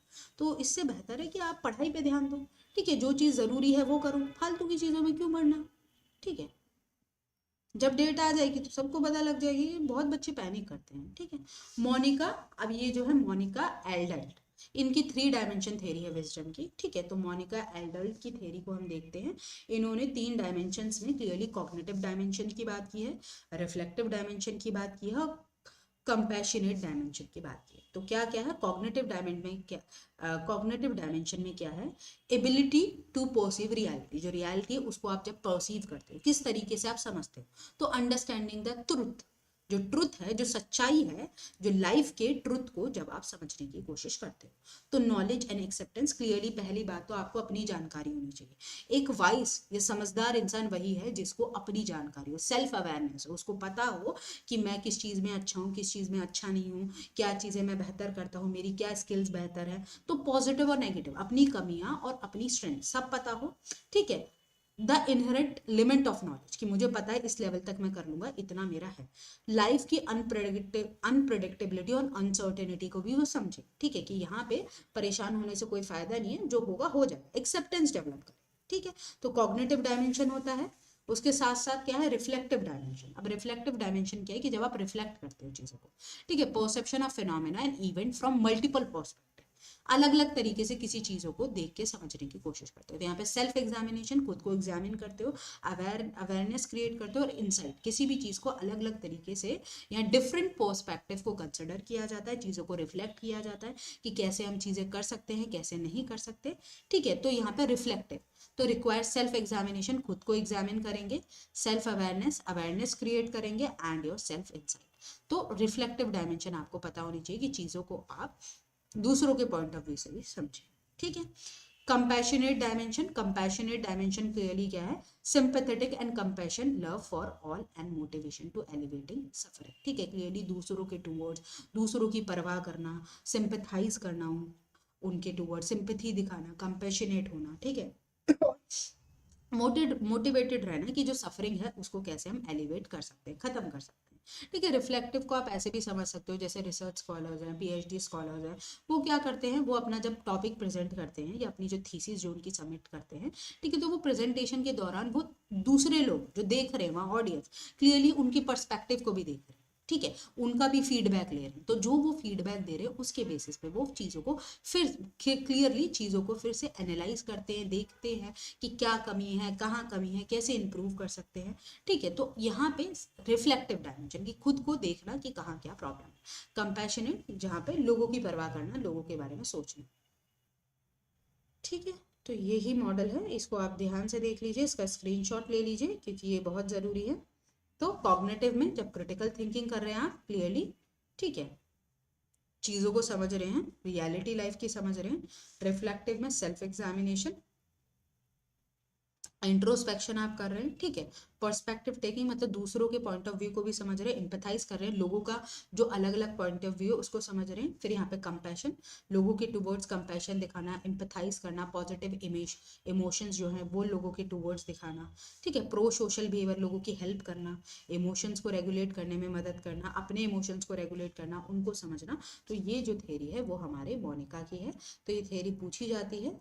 ठीक है, तो ये बहुत इंपॉर्टेंट है। क्या थिंकिंग, ठीक है, थिंकिंग क्लियरली क्या होता है, कॉन्सेप्ट्स क्या होते हैं, प्रॉब्लम सॉल्विंग क्या होता है, कैसे कैसे प्रॉब्लम सॉल्व होती है, ह्यूरिस्टिक, उसमें फॉर्मल इनफॉर्मल सारी चीजें हम डिस्कस करेंगे जो भी एग्जाम में पूछी जाती है। ठीक है, तो आपको बस शांति से, आराम से, ध्यान से क्लास को सुनना है। ठीक है, और क्लास को फिर अगर आपको अच्छी लगे तो लाइक भी कीजिए, शेयर भी कीजिए, अपने फ्रेंड्स को इन्वाइट कीजिए, जितने ज्यादा लोग होंगे उतना रिवीजन में मजा आएगा। ठीक है, तो चलो शुरू करते हैं क्लास को, लेट्स स्टार्ट।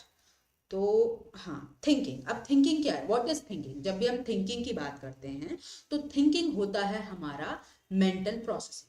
ठीक है, मैनिपुलेशन ऑफ इंफॉर्मेशन, जब भी आप किसी इंफॉर्मेशन को मैनिपुलेट करते हैं, चेंज करते हैं, या फिर इंफॉर्मेशन को जब भी आप दो तरीके से रिप्रेजेंट करते हैं, क्या क्या, एक तो इमेज के फॉर्म में, ठीक है, और कॉन्सेप्ट के फॉर्म में। ठीक है, तो थिंकिंग क्या है, जब भी हम किसी इंफॉर्मेशन को, किसी भी इंफॉर्मेशन की जब मेंटल रिप्रेजेंटेशन होती है उसे हम मेंटल इमेज कहते हैं। और कॉन्सेप्ट्स, कॉन्सेप्ट मतलब जब हम इंफॉर्मेशन को कैटेगराइज करते हैं, क्या करते हैं, जब भी हम इंफॉर्मेशन को कैटेगराइज करते हैं तो इसमें क्या होता है, कैटेगराइजेशन होता है कॉन्सेप्ट्स में। ठीक है, यहाँ पे मेंटल इमेज, मेंटल इमेज मतलब किसी भी इंफॉर्मेशन का मेंटल रिप्रेजेंटेशन, मेंटली जब आप किसी इंफॉर्मेशन को रिप्रेजेंट करते हो।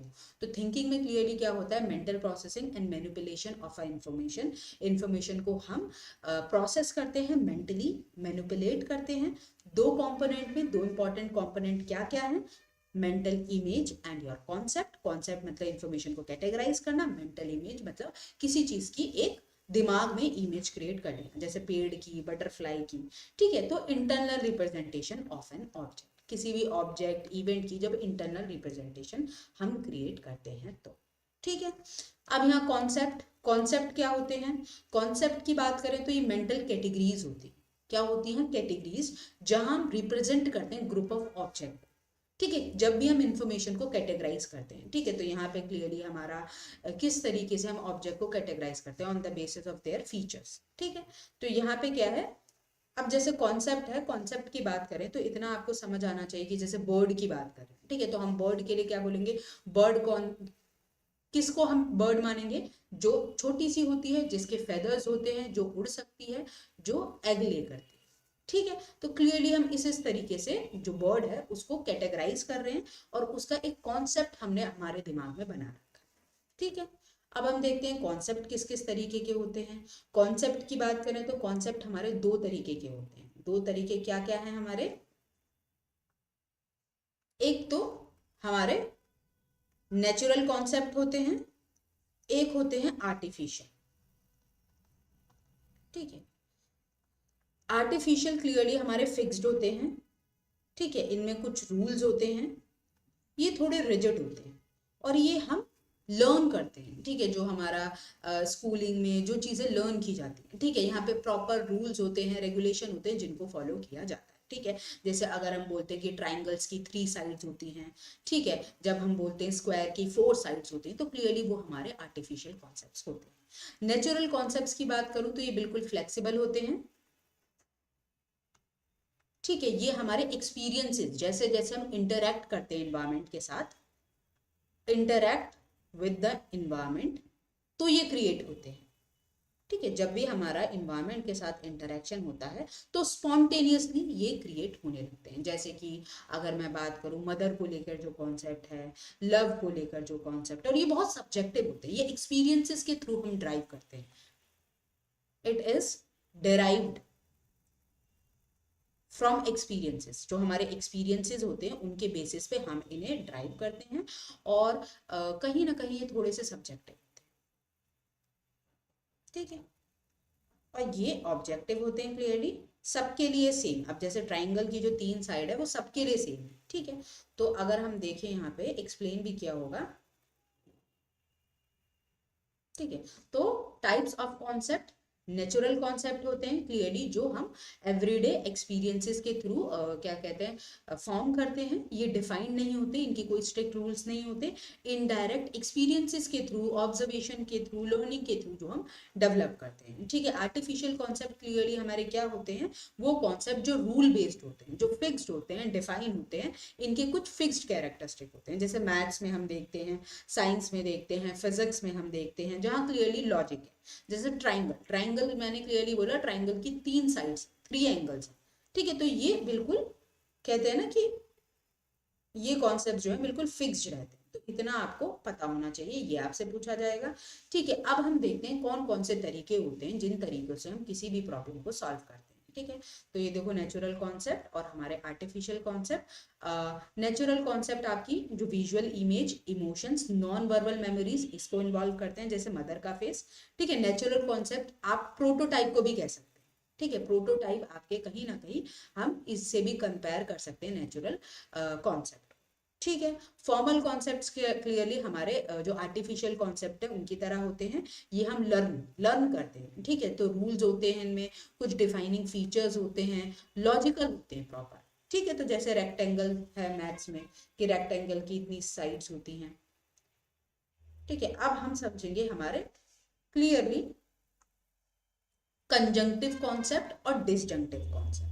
अगर हम कंजंक्टिव कॉन्सेप्ट्स की बात करें तो ये हमारे वो कॉन्सेप्ट होते हैं जहां साइमल्टेनियसली 2 या 2 से ज्यादा फीचर्स क्या हो, जहां साइमल्टेनियसली 2 या 2 से ज्यादा फीचर्स हो। जैसे अगर मैंने बोला कि आपकी सिस्टर क्या है, बहन भी है और वो फीमेल भी है, तो साइमल्टेनियसली 2 फीचर है। ठीक है, डिसजंक्टिव वो कॉन्सेप्ट होते हैं जहां सिर्फ एक ही फीचर होता है, ईदर दिस और दैट। ठीक है, एक ही फीचर होता है, इधर दिस और दैट। ठीक है, जैसे अगर मैंने बोला मेरी आंखों का कलर जो है वो ब्लैक है, तो ब्लैक है तो ब्राउन नहीं होगा, और अगर ब्राउन है तो ब्लैक नहीं होगा, कोई एक ही हो सकता है। ठीक है, तो अगर जैसे मैंने बोला आपका भाई जो है वो मेल है, तो वो मेल है तो फीमेल नहीं हो सकता, कोई एक ही चीज। तो जहां क्लियरली इधर दिस और दैट आ जाता है तो वो डिसजंक्टिव कॉन्सेप्ट होता है। कंजंक्टिव जहां एक ही टाइम पे एक या 2 या 2 से ज्यादा फीचर्स होते हैं। ठीक है, अब यहाँ पे हम क्या देखेंगे, हम यहाँ पे अब देखेंगे हमारी जो मैक्स वर्दायमन है उन्होंने किस किस प्रकार की क्या कहते हैं थिंकिंग दी है। ठीक है, तो मैक्स वर्दायमन कौन है, पहली बात तो जो गेस्टाल्ट साइकोलॉजी है। ठीक है, गेस्टाल्ट साइकोलॉजी है उसके फाउंडर है मैक्स वर्दायमन। ठीक है, इन्होंने टाइप्स ऑफ थिंकिंग दी है, तो सबसे पहले ये ए थिंकिंग की बात करते हैं। ए टाइप की जो थिंकिंग होती है वो हमारी प्रोडक्टिव थिंकिंग होती है, जहां हम क्रिएटिव और नोवेल सॉल्यूशंस क्रिएट करते हैं किसी भी प्रॉब्लम को सॉल्व करने के लिए। तो generating are new ideas, solution and product. तो क्लियरली यहाँ पे हमारी क्रिएटिविटी, ओरिजिनलिटी और कैसे हम out of the box thinking करते हैं किसी भी प्रॉब्लम को सॉल्व करने के लिए, ये यहाँ पे देखी जाती है। तो क्लियरली इसमें प्रोडक्टिव थिंकिंग होती है।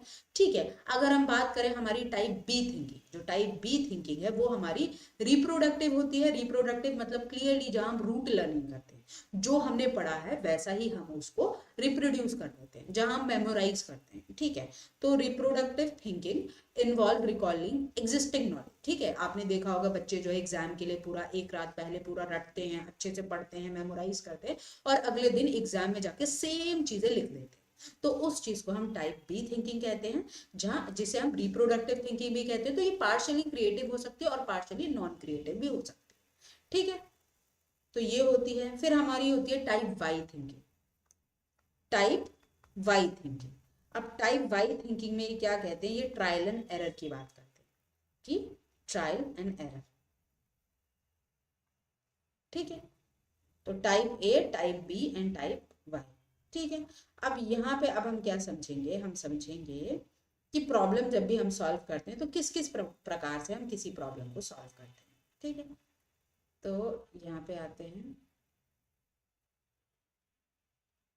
ठीक है, अब देखो, प्रॉब्लम जब भी हम सॉल्व करने जाते हैं तो प्रॉब्लम को सॉल्व करने के लिए अलग अलग मेथड होते हैं। जैसे हमारी एल्गोरिदम, एल्गोरिदम की बात करें तो क्लियरली हम स्टेप बाय स्टेप प्रॉब्लम को सॉल्व करते हैं, चाहे सिंपल प्रॉब्लम हो चाहे कॉम्प्लेक्स प्रॉब्लम हो। सिंपल प्रॉब्लम जहाँ आपको क्लियर कट पता है क्या करना है, ज़्यादा मुश्किल नहीं है, पता है पेपर है तो एग्जाम के लिए पढ़ना है, पढ़ेंगे तो एग्जाम क्लियर होगा।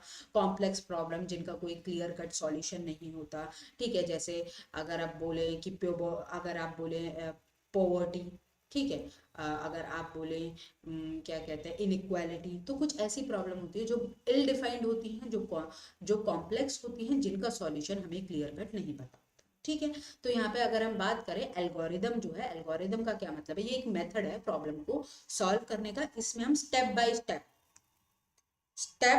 बाय स्टेप जो प्रॉब्लम है उसको सॉल्व करते हैं। ये गारंटी करती है सॉल्यूशन। मतलब यहाँ अगर एल्गोरिदम से अगर आप किसी प्रॉब्लम को सॉल्व कर रहे हैं तो इट गारंटी द सॉल्यूशन, ये सॉल्यूशन को गारंटी करती है। चाहे बड़ी प्रॉब्लम हो चाहे छोटी हो, एल्गोरिदम से डेफिनेटली आपका सॉल्यूशन आएगा ही आएगा। दूसरा मेथड होता है हमारा ह्यूरिस्टिक। तो ह्यूरिस्टिक को हम मेंटल शॉर्टकट, ठीक है, मेंटल शॉर्टकट भी कहते हैं। तो ये क्या होता है, ये आपका एक शॉर्टकट की तरह है। तो यहाँ पे सॉल्यूशन आ भी सकता है, नहीं भी आ सकता है। ये हमारे प्रॉब्लम को सॉल्व करने के लिए एक आसान रास्ता होता है। ठीक है, जब हम आसानी से किसी प्रॉब्लम को सॉल्व कर पाए, पर यहाँ पे कोई श्योरिटी नहीं है कि आपका सॉल्यूशन आएगा ही आएगा, आ भी सकता है नहीं भी आ सकता।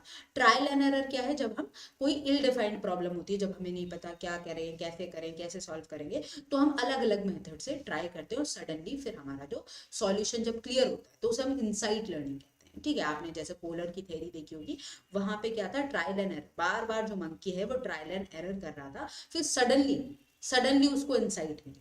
ठीक है, तो इंसाइट लर्निंग। तो ट्रायल एंड एरर क्या है, ये एक मेथड है जिससे हम प्रॉब्लम के मतलब जो भी पॉसिबल सॉल्यूशंस हो सकते हैं ट्राई करते रहते हैं, फिर जो आंसर होता है वो निकल जाता है। एल्गोरिदम क्या है, ये हमेशा गारंटी करता है solution to the problem. Analogy क्या होती है कि जब आप एक बार किसी प्रॉब्लम को एक तरीके से सॉल्व करते हैं, ठीक है, फिर उसी तरीके को आप यूज करके दूसरी प्रॉब्लम को सॉल्व करते हैं जिसका कहीं ना कहीं सिमिलर नेचर है। ठीक है, जैसे आपको अगर बाइक के टायर चेंज करना आता है तो क्या पता आप कार का भी टायर चेंज कर पाओ। ठीक है, तो यहाँ पे क्या है, पॉजिटिव ट्रांसफरेंस होता है लर्निंग का, कि एक प्रॉब्लम को जब आप सॉल्व करना सीख जाते हैं तो उसकी मदद से आप दूसरी प्रॉब्लम को भी सॉल्व कर सकते हैं।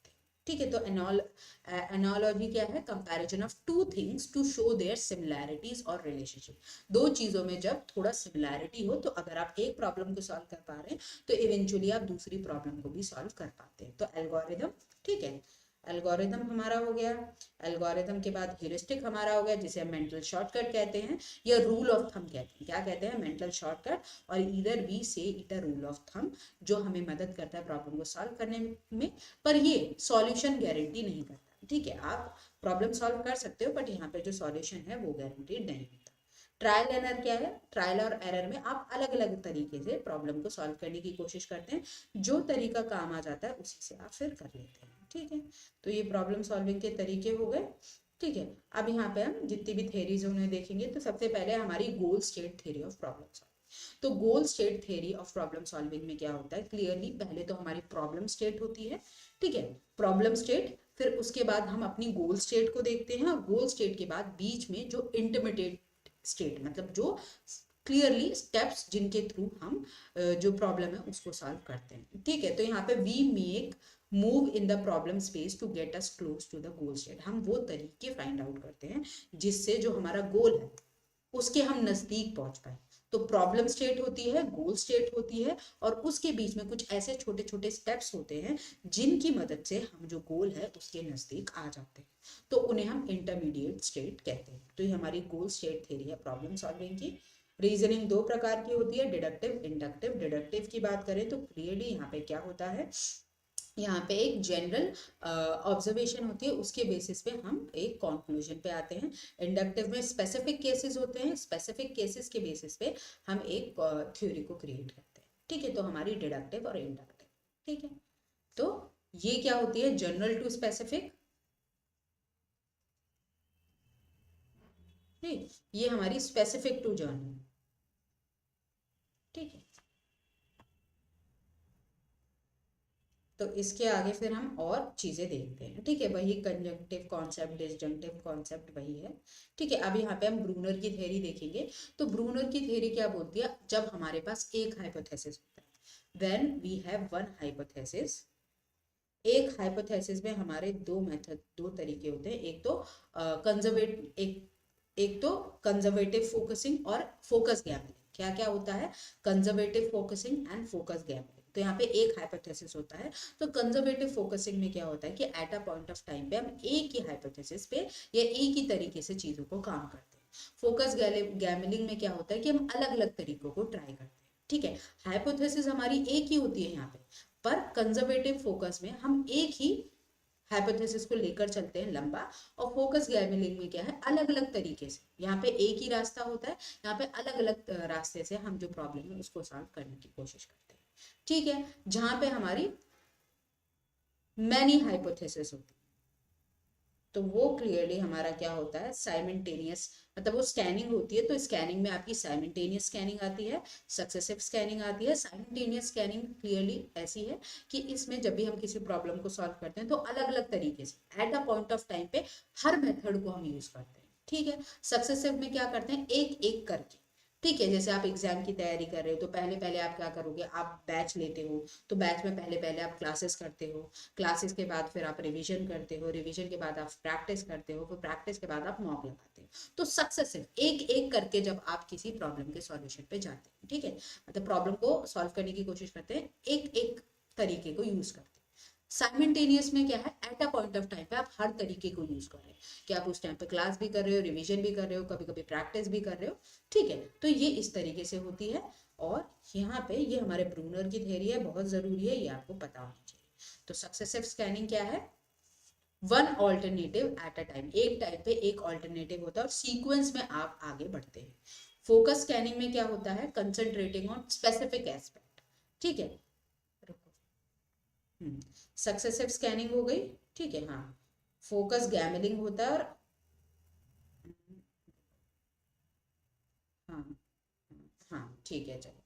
तो यहाँ पे क्या है, कंजर्वेटिव स्कैनिंग में क्या है, मिनिमाइजिंग द चेंजेस। हम जो भी हाइपोथेसिस लेते हैं उसमें ज्यादा चेंज नहीं करते, एक ही हाइपोथेसिस चलती है, उसी हाइपोथेसिस की मदद से हम जो प्रॉब्लम है उसको सॉल्व करते हैं, इसमें ज्यादा चेंजेस नहीं होते।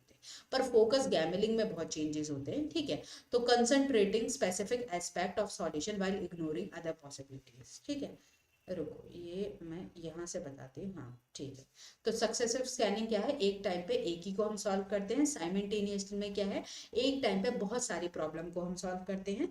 कंजर्वेटिव में सिर्फ हम एक एक एट्रीब्यूट को चेंज करते हैं। फोकस गैमलिंग में हम eight a point of time पे बहुत सारे जो एट्रीब्यूट्स है उनमें बदलाव लेकर आते हैं। ठीक है, तो इतना आपको समझ आना चाहिए। इसके बाद ह्यूरिस्टिक हमने पढ़ लिया है। ठीक है, अब मीन एंड एनालिसिस। अगर हम मीन एंड एनालिसिस की बात करें तो ये आपकी जो हमने अभी थ्योरी पढ़ी, ठीक है, उसकी तरह है। इसमें क्या होता है, क्लियरली हम क्या करते हैं, प्रॉब्लम को कैसे सॉल्व किया जाता है कि पहले आप अपनी the problem solver analyze the problem by viewing the end. यहाँ पे एंड देखा जाता है, गोल बीइंग।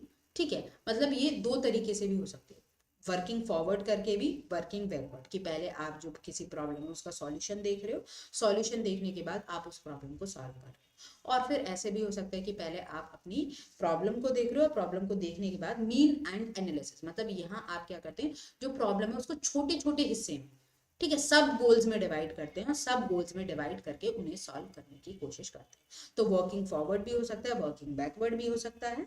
ठीक है, कि आप पहले से शुरू कर रहे हैं, ठीक है, पहले बिगनिंग, ठीक है, start at the beginning and try to solve the problem to start to finish, मतलब किसी भी प्रॉब्लम को शुरुआत से शुरू करेंगे फिर उसको फिनिश करेंगे। वर्किंग बैकवर्ड में क्या है, पहले आंसर देखते हैं फिर किसी प्रॉब्लम को सॉल्व करते हैं। तो वर्किंग बैकवर्ड का जो एग्जाम्पल है वो हमारा कौन सा टास्क है, टावर ऑफ हनोई। ठीक है, टावर ऑफ हनोई। ठीक है, तो यहाँ पे मीन एंड एनालिसिस में क्या होता है कि हम एक हमारी जो प्रॉब्लम होती है उसको सब गोल्स, छोटे छोटे छोटे जो सब गोल्स है उसमें डिवाइड करते हैं और फिर प्रॉब्लम को सॉल्व करने की कोशिश करते हैं।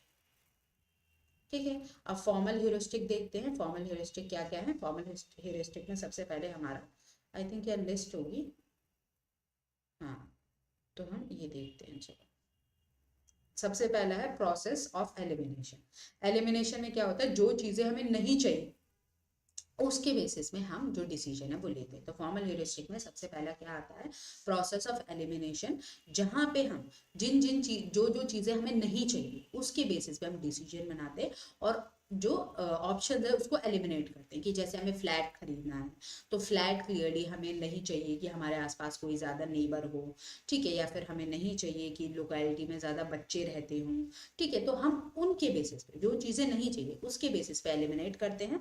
प्रोसेस ऑफ सिलेक्शन भी होता है कि जो जो चीज़ें हमें चाहिए उनके बेसिस पे हम सेलेक्ट करते हैं। कि जैसे मुझे चाहिए कि क्या कहते हैं, जैसे सिलेक्शन में पार्किंग होनी चाहिए, ठीक है, पार्किंग के साथ साथ फिर जो इलेक्ट्रिसिटी है पूरे टाइम आनी चाहिए, वाईफाई होना चाहिए, ठीक है, और जो जो भी चीज़ें आपको चाहिए। तो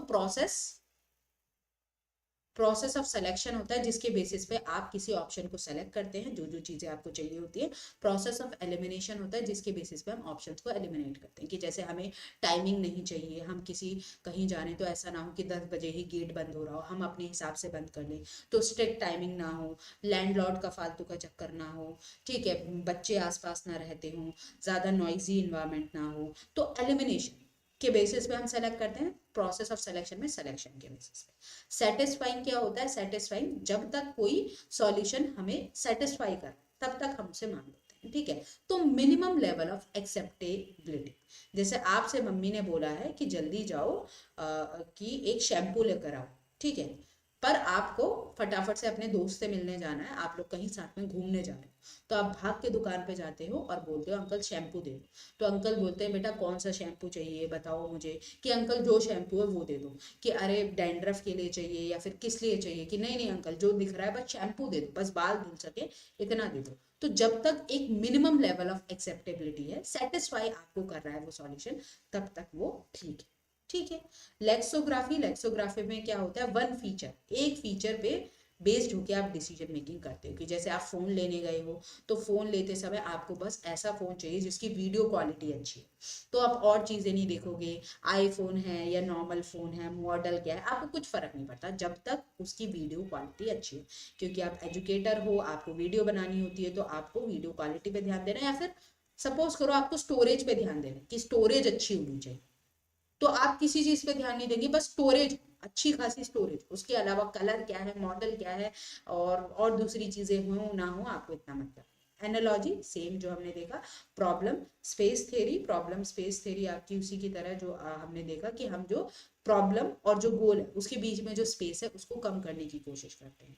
क्लियरली हम स्टेप्स लेते हैं, ठीक है, जो प्रॉब्लम है उसको इस तरीके से सॉल्व करते हैं कि जो प्रॉब्लम और गोल के बीच में जो स्पेस है वो कम हो। रिकॉग्निशन क्या होता है, रिकॉग्निशन क्लियरली ये होता है कि जब हम जो चीजें नहीं चाहिए, ठीक है, हम क्लियरली जो हमें चीज पसंद है या जो चीज हम चाहते हैं हम उसी पे फोकस करते हैं। रिकॉग्निशन क्या है, जो चीज हम चाहते हैं उसी पे फोकस करते हैं, उसके अलावा जो दूसरी चीज है उनको हम क्लियरली इग्नोर करते हैं।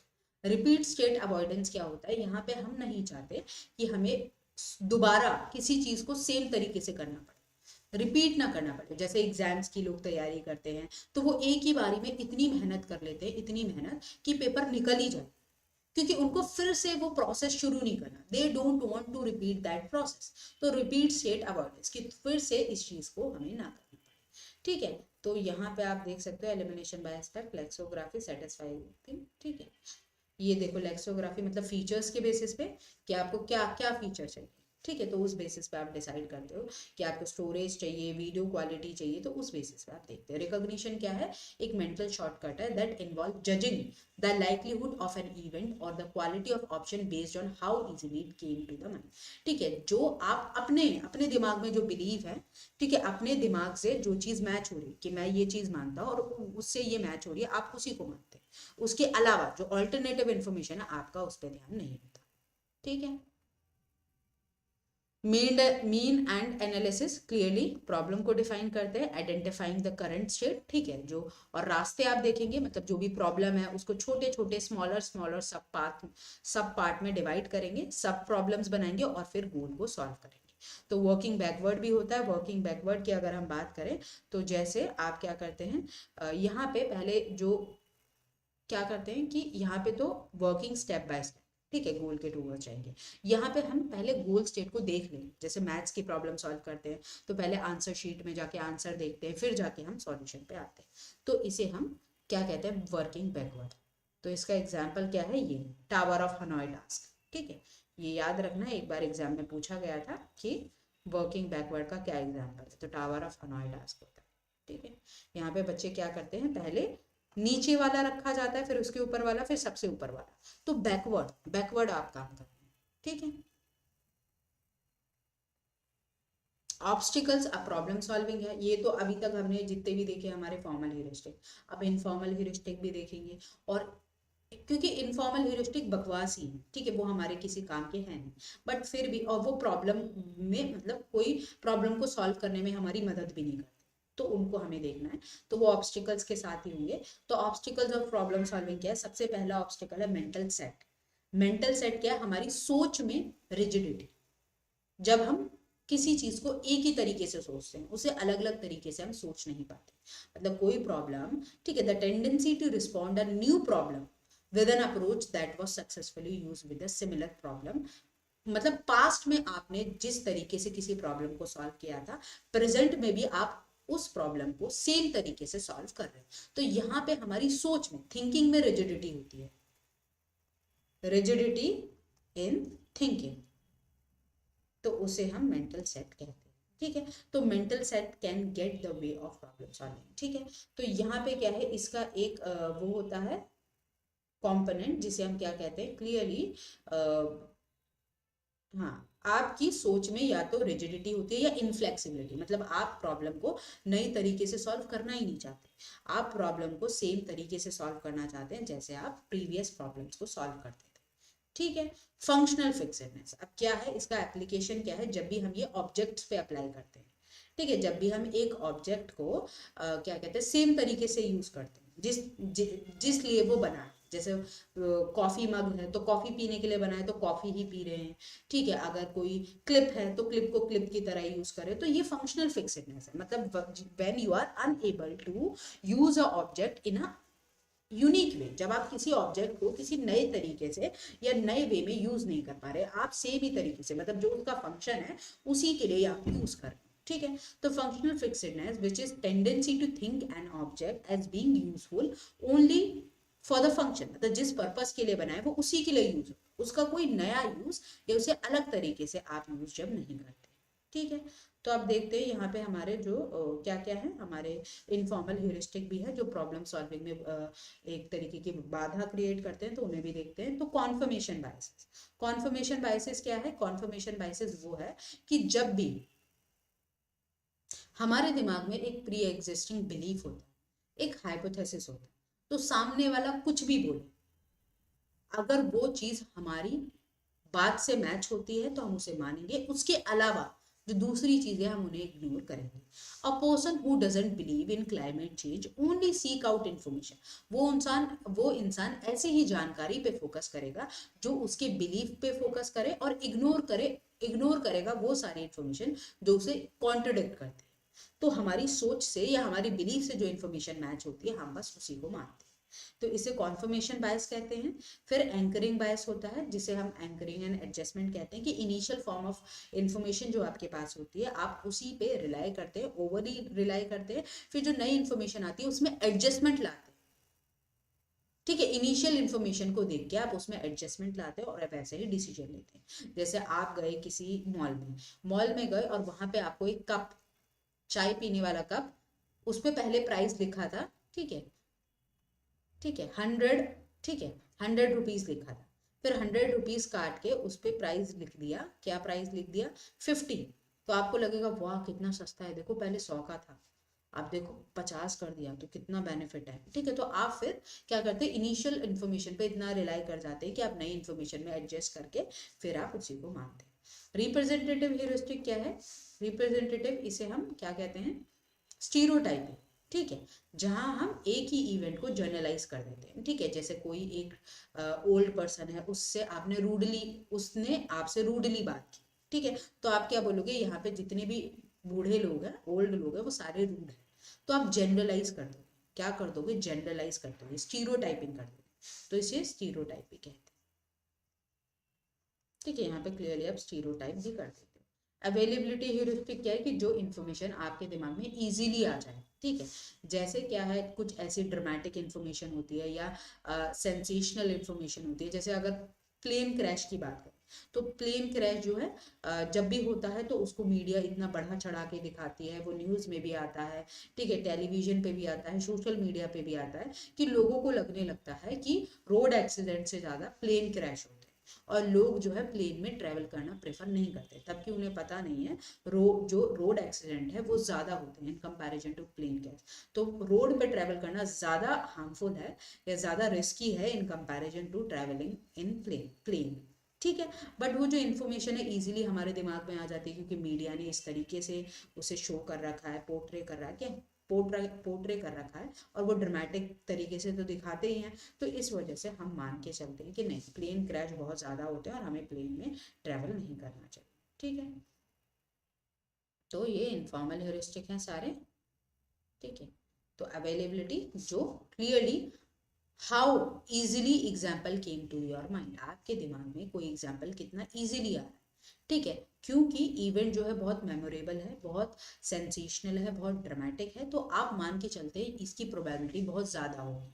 ठीक है, तो आप मान के चलते हैं कि जो प्लेन एक्सीडेंट्स हैं वो ज़्यादा होते होंगे इन कंपैरिजन टू रोड, क्योंकि बार बार टीवी पे वही दिखा रहे हैं।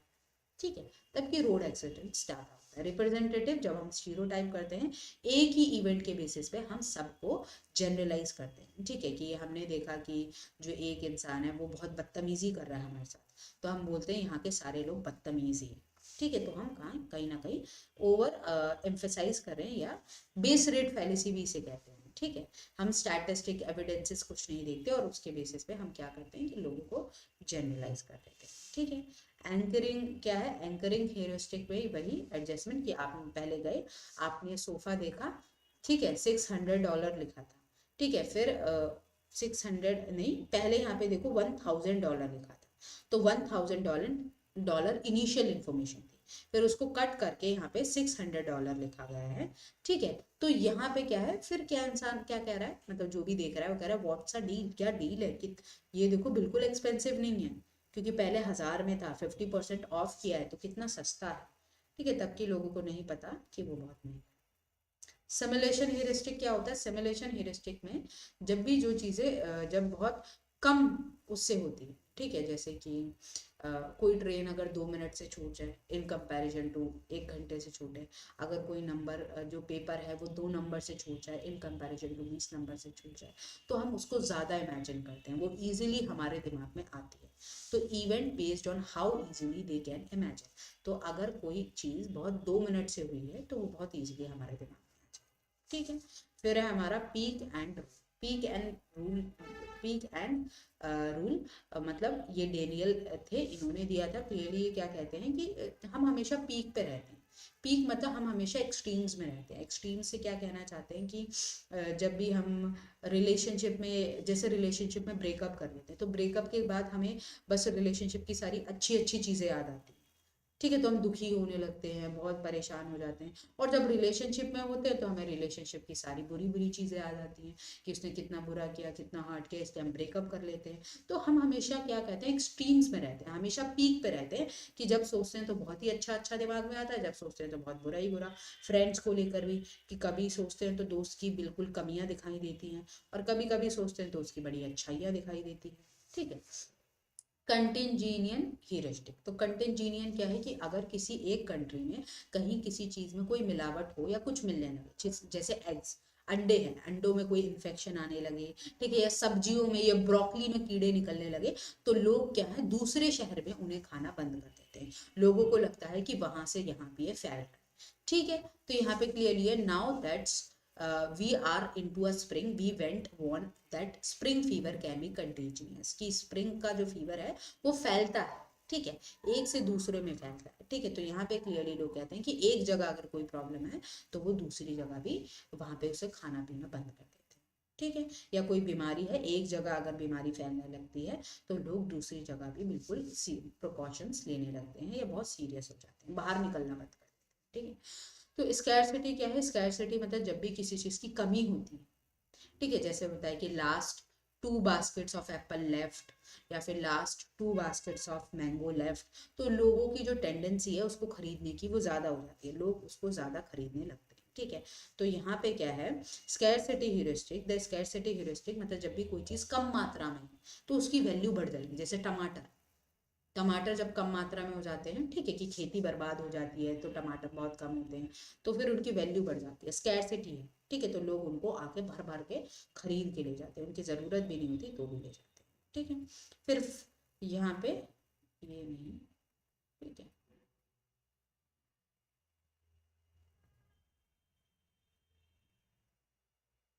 प्लानिंग फैलेसी भी होती है। प्लानिंग फैलेसी क्या होती है? जब हम ओवर एस्टिमेट करते हैं, ठीक है, जब भी हम किसी चीज़ को प्लान करते हैं, जैसे एग्जाम की तैयारी के लिए हम प्लानिंग कर रहे हैं, तो कहीं ना कहीं हम टाइम को ओवर एस्टिमेट करते हैं, कॉस्ट को, रिस्क को, और ओवर एस्टिमेशन की वजह से प्लानिंग जो है हमारी फेल हो जाती है। हमें लगता है कि स्मूथली सब होगा, 2 महीने हैं या 1 महीने हैं, मैं पूरे टाइम पढ़ूंगा, दिन रात पढ़ता रहूंगा और पेपर निकाल लूंगा।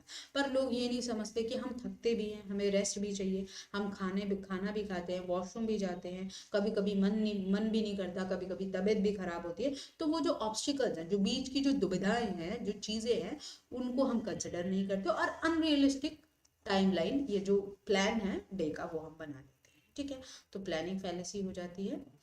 कॉस्ट संक फैलेसी, या इसे संक कॉस्ट फैलेसी भी कह सकते हैं। ठीक है, तो संक कॉस्ट फैलेसी, तो इसे एक्सक्लेमेशन टू कमिटमेंट भी कहते हैं। क्या कहते हैं? Exclamation to commitment. ठीक है, यहाँ पे क्या है, कोई इंसान जो है जब कुछ एक्सपेक्ट कर रहा होता है, ठीक है, तभी उसका बहुत भारी लॉस हो जाता है, और फिर वो सोचता है कि वो खुद को समझाता है कि ठीक है, कोई बात नहीं, जो हुआ अब मैं और मेहनत करूँगा और कोशिश करूँगा। जैसे सपोज करो कोई इंसान जो है नौकरी में, मतलब अपनी जॉब पे काम कर रहा है अच्छा खासा, ठीक है, वो काम कर रहा है, अब उसको एक्सपेक्टेशन है कि उसको प्रमोशन मिलेगा, उसको रिवॉर्ड मिलेगा, पर प्रमोशन और रिवॉर्ड तो मिलने से रहा, उसको और उसकी पोजीशन डाउन कर दी जाती है, उसकी सैलरी और कम कर दी जाती है, मतलब एक लॉस हो जाता है। ठीक है, मतलब एक्सपेक्टेशन से बिल्कुल उल्टा हो जाता है। और उस उल्टे होने में क्या होता है कि फिर आप अपने आप को जस्टिफाई करते हो, आप बोलते हो ठीक है, कोई नहीं, मैं और मेहनत करूंगा और कोशिश करूंगा। ठीक है, जैसे यहाँ पे बता रखा है कि दिस मूवी इज टेरेबल, मतलब ये जो मूवी है बहुत बकवास है, बहुत बेकार है, बट मैं इसे आधा देख चुकी हूँ, तो क्या करें, पूरा देख ही लेती हूँ। ठीक है, ऐसे छोड़ती रही, अब क्या ही मतलब, पूरा देख लेते हैं। ठीक है, जैसे यहाँ पे ये आदमी है, ये क्या कह रहा है, I have already lost a lot of money, मैं पहले ही बहुत पैसा जो है वो खो चुका हूँ, so I might as well keep play, तो ठीक है, क्या जाता है, अब खो तो चुका ही हूँ, अब फिर भी खेल ही लेता हूँ, जो बचा है उससे भी खेल लेता हूँ। तो यहाँ पे क्या है, एक्सपेक्टेशन कुछ और होती है, और फिर वहाँ पे लॉस हो जाता है, और लॉस के बाद फिर हम फिर से कोशिश करते हैं, ट्राई करते हैं, मतलब चीज़ों को छोड़ते नहीं। तो टर्म क्या है, संक कॉस्ट, मतलब जैसे संक कॉस्ट क्या है कि जैसे बोट है, बोट में आप हो किसी और उसमें छेद है, तो आप कितना भी पानी निकालो, ठीक है, आप कुछ भी करो, कुछ होगा नहीं, चीज चेंज नहीं होगी, आप डूबोगे ही डूबोगे। ठीक है, तो कैन नॉट बी रिकवर, हम रिकवर नहीं कर सकते। It should not be influenced future decision. ठीक है,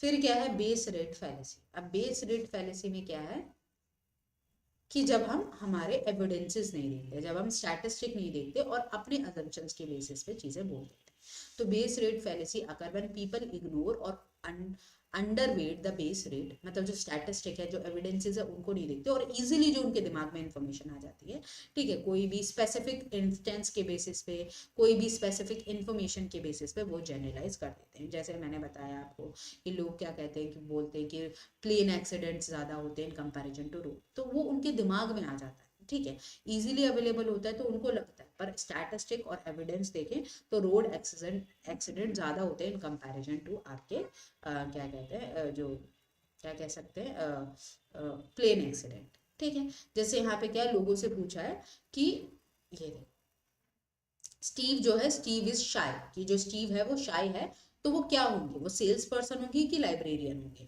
अब आधे से ज्यादा लोग क्या बोलेंगे, लाइब्रेरियन होंगे। बट जो स्टैटिस्टिक है वो ये कहता है कि जो शाय लोग हैं, ठीक है, शाय लोग सेल्स पर्सन ज्यादा होते हैं इन कंपैरिजन टू लाइब्रेरियन। ठीक है, तो यहाँ पे ये बताया गया कि लोग जो है एविडेंसेस और स्टैटिस्टिक वो नहीं देखते और अपने अंदाजा के हिसाब से जो जानकारी है उसको प्रेडिक्ट करते हैं। ठीक है, फिर गैमुलर फैलेसीज होती है। गैमुलर फैलेसी में क्या होता है कि यहाँ पे हम रैंडम इवेंट के बेसिस पे एक आउटकम क्रिएट करते हैं। ठीक है, इवेंट बहुत रैंडम है, ठीक है, उसके बेसिस पे हम एक कंक्लूजन पे आ जाते हैं या एक आउटकम पे आ जाते हैं। ठीक है, जैसे एक आदमी है, ठीक है, तो गैमुलर फैलेसी में क्या क्या होगा, दो तरीके की होती है, एक तो hot and fallacy, hot hand fallacy, और एक होती है हमारी गैमुलर फैलेसी। ठीक है, तो हॉट एंड फैलेसी में क्या होता है, इस इंसान को लगता है कि ये जीत रहा है, अब तक ये जीत रहा है तो आज इसकी किस्मत अच्छी है, आज ये जीतेगा ही जीतेगा। ठीक है, तो अब और खेलो। ठीक है, यहाँ पे मतलब कहीं ना कहीं सेम ही फिनोमेना है कि रैंडम इवेंट के बेसिस पे हम एक कंक्लूजन पे आते हैं। तो ये इंसान, क्योंकि ये इंसान जीत रहा होता है, ठीक है, तो इसको लगता है कि अब मैं और जीतूंगा ही क्योंकि आज मेरी किस्मत अच्छी है, तो मुझे और खेलना चाहिए। गैमुलर फैलेसी में क्या होता है कि ये इंसान हार चुका होता है, ठीक है, तो ये बोलता है अब मैं इतनी बार हार गया पर अब मैं जरूर जीतूंगा। ठीक है, इतनी बार मैं हार चुका हूँ मतलब अब मेरी बारी है, अब मेरा जीतने का नंबर आने वाला है। हॉट हैंड में क्या है, मैं अब तक जीत रहा हूँ तो आगे भी मैं जीतता ही रहूँ। ठीक है, तो ये फैलेसीज होती है। ठीक है, तो यहाँ पे क्या है, clearly hot hand. Conjunction fallacy क्या है, कंजंक्शन फैलेसी में हम स्पेसिफिक कंडीशन को मोर प्रोबेबल बनाते हैं than the single general one. मतलब हमें लगता है, जैसे हम मान के चलते हैं कि हमारे क्रिकेटर्स से ज्यादा मेल क्रिकेटर्स हो, हम क्या मान के चलते हैं कि जो स्पेसिफिक कंडीशन है, स्पेसिफिक मतलब जो मेल क्रिकेटर्स हैं, ये एक स्पेसिफिक कंडीशन है। ठीक है, हम मान के चलते हैं कि मेल क्रिकेटर्स ज्यादा होंगे इन कंपैरिजन टू क्रिकेटर्स। अब क्रिकेटर्स तो एक जनरल कंडीशन है ना, क्रिकेटर्स तो ऑब्वियसली ज्यादा ही होंगे, बट हमारे दिमाग में कि नहीं, मेल क्रिकेटर्स ज्यादा होंगे इन कंपैरिजन टू क्रिकेटर्स, तो हम यहाँ पे जनरल वन को ओवर एस्टिमेट करते हैं और जो स्पेसिफिक कंडीशन है उस पर हम ज्यादा यहाँ पे ध्यान देते हैं। ठीक है, ठीक है, तो ये हमारे बायसेस हैं जो हम देखते हैं। ठीक है,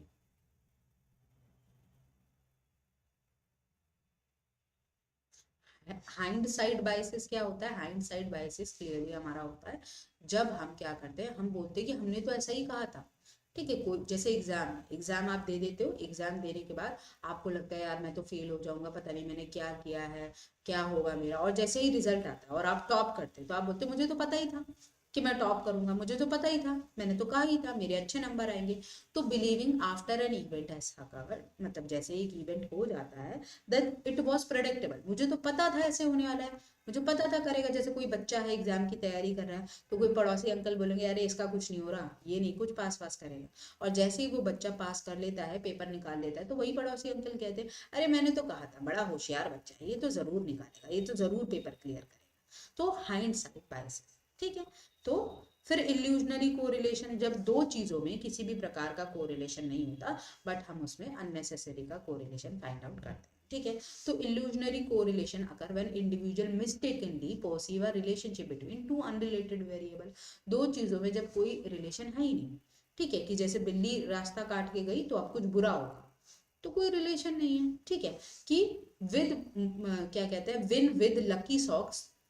ठीक है, जैसे ये कह रहा है इंसान कि मैं अपने लकी सॉक्स के साथ है ना जीतता हूँ, तो कोई दो चीजों में जब कोई कोरिलेशन ना हो और आप उस कोरिलेशन को मानते हैं।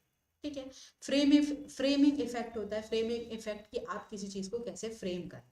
तो फ्रेमिंग में क्लियरली क्या है कि अगर पॉजिटिव फ्रेमिंग होगी तो लोग रिस्क लेंगे, अगर पॉजिटिव नहीं होगी, नेगेटिव फ्रेमिंग होगी तो लोग रिस्क नहीं लेंगे, लोग डिसीजंस नहीं लेंगे। ठीक है, तो यहाँ पे क्या है, अगर आप बोलते हो, जैसे अगर आप किसी हॉस्पिटल, हार्ट हॉस्पिटल है, ठीक है, मतलब जहाँ हार्ट की सर्जरी होती है, और आप वहां लिखते हो 80% सर्वाइवल रेट, तो लोग रिस्क लेंगे, लोग आपके हॉस्पिटल में आएंगे और सर्जरी करवाएंगे। बट आपने लिखा 20% मोर्टेलिटी रेट, ऑल्दो बात सेम है, कोई अंतर नहीं है, बट लोग रिस्क नहीं लेंगे क्योंकि नेगेटिव फ्रेमिंग है। ठीक है, जैसे यहाँ पे है 80% फैट फ्री, तो लोग इसको जरूर खरीदेंगे। ठीक है, पर लिखा है 20% फैट, तो लोग उसे नहीं खरीदेंगे। तो आपकी जो फ्रेमिंग है उसका बहुत अंतर पड़ता है। स्टीरियोटाइपिंग बाइसेस क्या है, जब हम लोगों को स्टीरियोटाइप करते हैं on the basis of their gender, race, caste, profession, age, कि अगर ये इस जेंडर के लोग हैं तो ज़रूर, कि वुमेन हैं तो कहाँ गाड़ी चलानी आती होगी, या ये लड़के हैं तो बदतमीज ही होंगे, गुस्सा ही करेंगे। ठीक है, तो मतलब जब हम स्टीरियोटाइप करते हैं जेंडर के बेस पे, रेस के बेस पे, कास्ट पे, प्रोफेशन, एज के बेसिस पे, ठीक है, हम जब किसी को स्टीरियोटाइप करते हैं। कॉन्फर्मेशन बायसेस वही कि जो हमारे बिलीफ से मैच होती है उसको हम मानते हैं, जो नहीं मैच होती क्लियरली उसे हम इग्नोर करते हैं। ठीक है, बिलीव पर्सिवरेंस क्या है, जब हम किसी चीज़ को मानते हैं और इतना ज़्यादा मानते हैं कि कोई हमें एविडेंसेस भी दे, कितना भी समझाए, पर उस बिलीफ को हम प्रिजर्व करके रखते हैं, हम उसे नहीं छोड़ते। तो belief perseverance effect describe the tendency to cling, क्लिंकी मतलब किसी से चिपक जाना, क्लिंकी टू डिसक्रेडिटेड बिलीफ मतलब एक बकवास सा बिलीफ है, उसको हम बिल्कुल आप दिल से लगा के बैठे कि यही होता है, ऐसा ही होगा, कि मैं मोटी हूँ, मैं मोटी हूँ, मुझे पता है। ठीक है, अब चार लोग आपको कितना भी बोले, अरे नहीं मैडम आप तो फिट हैं, आप तो बिल्कुल सही है, आपको कुछ करने की जरूरत नहीं, नहीं मुझे पता है मैं मोटी हूँ, आप लोग ऐसे ही कह रहे हो। ठीक है, the tendency to hold on to a set belief in spite of being faced by evidences, मतलब एविडेंसेस भी मिल जाए, लोग कितना भी प्रूव कर लें, बट आप फिर नहीं मानते। ठीक है, फिर क्या है, ठीक है बहुत सारे।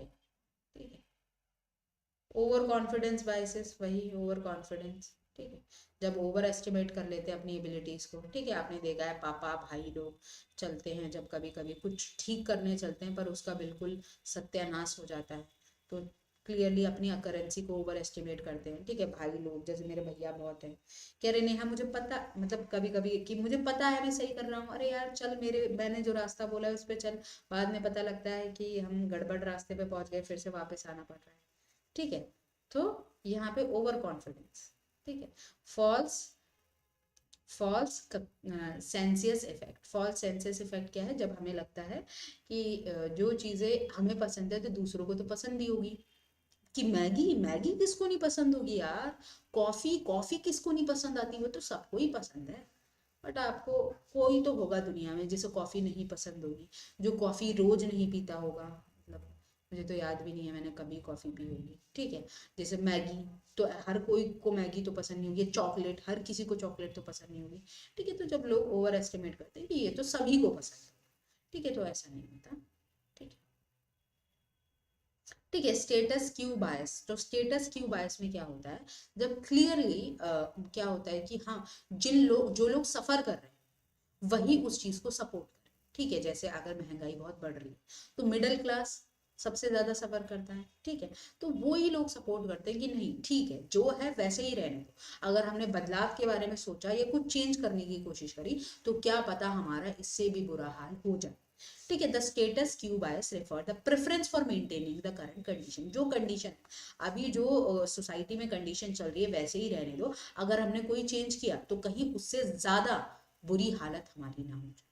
ठीक है, तो इस वजह से हम स्टेटस क्यू बायस दिखाते हैं। एंकरिंग बायस क्या है, एंकरिंग बायस जो क्लियरली हम जो the anchoring bias occur when decision is only influenced by first piece of information, जब पहली इंफॉर्मेशन है उस पे हम ज्यादा रिलाई करते हैं और उसी उसी के बेसिस पे फिर हम एडजस्टमेंट करते हैं, कि जैसे सामने से कोई सैलरी बता दी, ठीक है, अब उसी सैलरी के अराउंड आपकी सैलरी रखी जाएगी। ठीक है, तो anchoring first piece of information पे हम जब बहुत रिलाई करते हैं। Optimism biases is a belief that negative event are less likely to happen to oneself, मेरे साथ बुरा नहीं हो सकता, दुनिया के साथ कुछ भी हो, दुनिया के घर चोरी भी हो सकती है, वो लोग बीमार भी हो सकते हैं, उन्हें कोविड भी हो सकता है, पर मुझे कुछ नहीं हो सकता। ठीक है, आई एम अमर। ठीक है, मतलब हमारे साथ कुछ, जैसे कुछ लोग मान के चलते हैं, कभी कभी मुझे भी ऐसा लगता है, ठीक है, कि मेरे साथ कभी कुछ बुरा नहीं हो सकता, मेरे साथ हमेशा अच्छा ही।